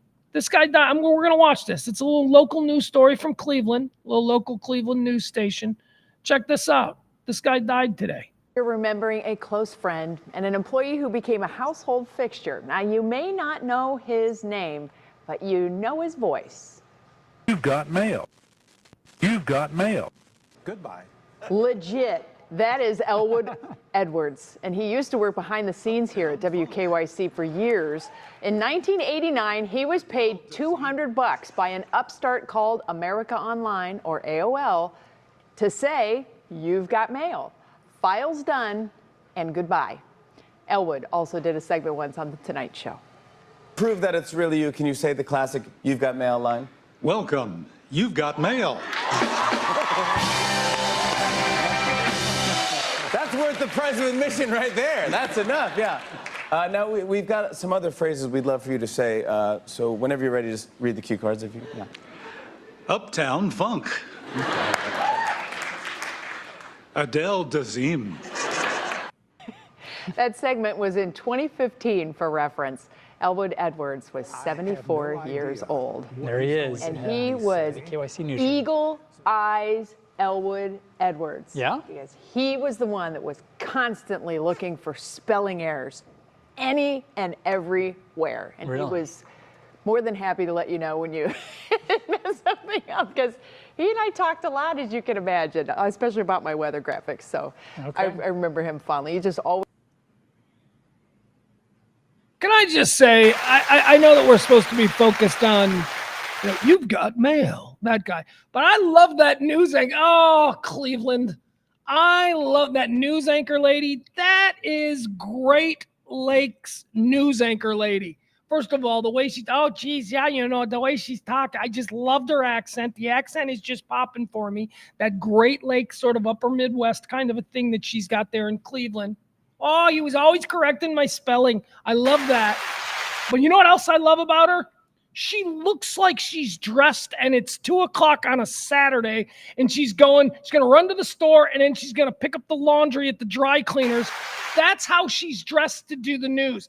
There is nothing more Midwestern. There is nothing more great. The mentality of You know what I mean? I'm just saying, down here in Dallas, everybody on the news looks like they're going to prom. You know, they have ball gowns and all this shit. Seriously, I'll go back here one more time. Look at what this girl's wearing. She's got her hair pulled back. This is a different kind of. She's wearing like a collared sweater. She's got her hair pulled back. She's got glasses. It's just different. I'm just saying, like the whole vibe is different. There's like a Midwestern kind. What's she gonna say though? I like her voice. We listen to her voice. I like the Cleveland, the way she talks. She's obviously got a problem with this guy. Did you notice that too? The guy who died, the You've Got Mail. So he died. Apparently he used to work at this station and he worked with her. And apparently he was a dick, but she's trying to be nice. But she's talking about how he was like kind of a bitch about spelling errors. That segment was in 2015 for reference. Elwood Edwards was 74 years old. There he is. And he was Eagle Eyes Elwood Edwards. Yeah? Because he was the one that was constantly looking for spelling errors any and everywhere. And really? He was and she has obviously never quite gotten over that. That is something that just bugged and now he's dead. And it's the only story. Do you have any stories about working with him? Yeah, he was a dick who always corrected my spelling. Well, why don't you go on the air and clean that up a little and see if you can maybe. Was more than happy to let you know when you mess something up, because he and I talked a lot, as you can imagine, especially about my weather graphics. So he and I talked a lot, as you can imagine. He and I talked a lot, as you can imagine. Oh my God, she sounds like every aunt, every cousin. You guys go down there. I'm gonna go to the grocery stores. I remember her, and really? he was more than happy to let you know when you mess something up, because he and I talked a lot, as you can imagine, especially. He and I talked a lot, as you can imagine. As you can imagine. All right, there you go. I love the Midwest. All right.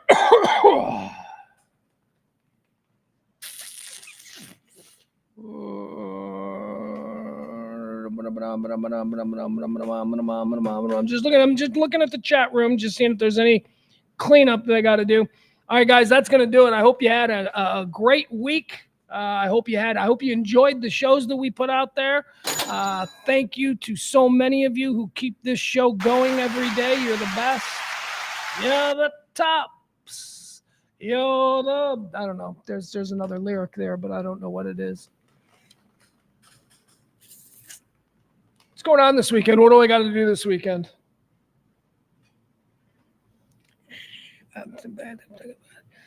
Got a party. We got a party. We're throwing a party here at the gallery on Saturday. I got to be here for that. Not to be here to party, but like I got to be here because the gal. And it's not like oh, thanks for inviting us, Pugs. No, it's like somebody rented it out. Somebody rented out the gallery, so yeah, I got to be here. So I got to do that tomorrow night. Other than that, I don't know. How about we rally back here Monday around noonish and we talk about everything that's happening, all the news stories, all the buzz, all the scuttlebutt. Tell your friends. Like, follow, subscribe, do all that stuff. Help promote this kind of show. It's, we're not like, Rush Limbaugh. We're not like super to the right. We're not super to the left. We're just, as I say, we're normal people. This is a show for who? People who have never gone viral for being kicked off an airplane. This is a show for people who have never been arrested in a Target or a Walmart over, their issues with a display. And this is a show for people who are still welcomed at their family dinner and holiday gatherings and all those things. This is a show for the 70% of normal people. Normal people. 70% of us are normal. We gather here each and every day at noon, and we've been doing it for 3 years, and I thank you for indulging me and allowing this to happen. We'll see you back here on Monday. Check out Radio Misfits, radiomisfits.com, and compliment somebody. There you go. That's something. I was talking with my kid. I used to tell my kid, like, count smiles, like when he was little. Like, we're not little, but like, 10, 11, 12. Like, how many people did you make smile today? How many people did you laugh? How many people? And he'd be like, yeah, man, the girl at the 7-Eleven, I made her smile. I mean, it's just little things, little fun things that you try and do. He's like, how many did you make smile? And I'm like, countless on my stream. So I imagine. But that's you guys are the ones. And I hope I make you smile. But my point is this. Make people smile this weekend. It's been a crazy week. A lot of people are still festering and they're upset. And maybe some of them around about Saturday or Sunday, maybe some people are going to finally come out and they're going to be like, okay, we can do this. We're going to make it. We're going to go out. Be nice. Be nice to people. Smile. Smile. See you Monday at 12 o'clock. Pugs Moran, RadioMisfits.com.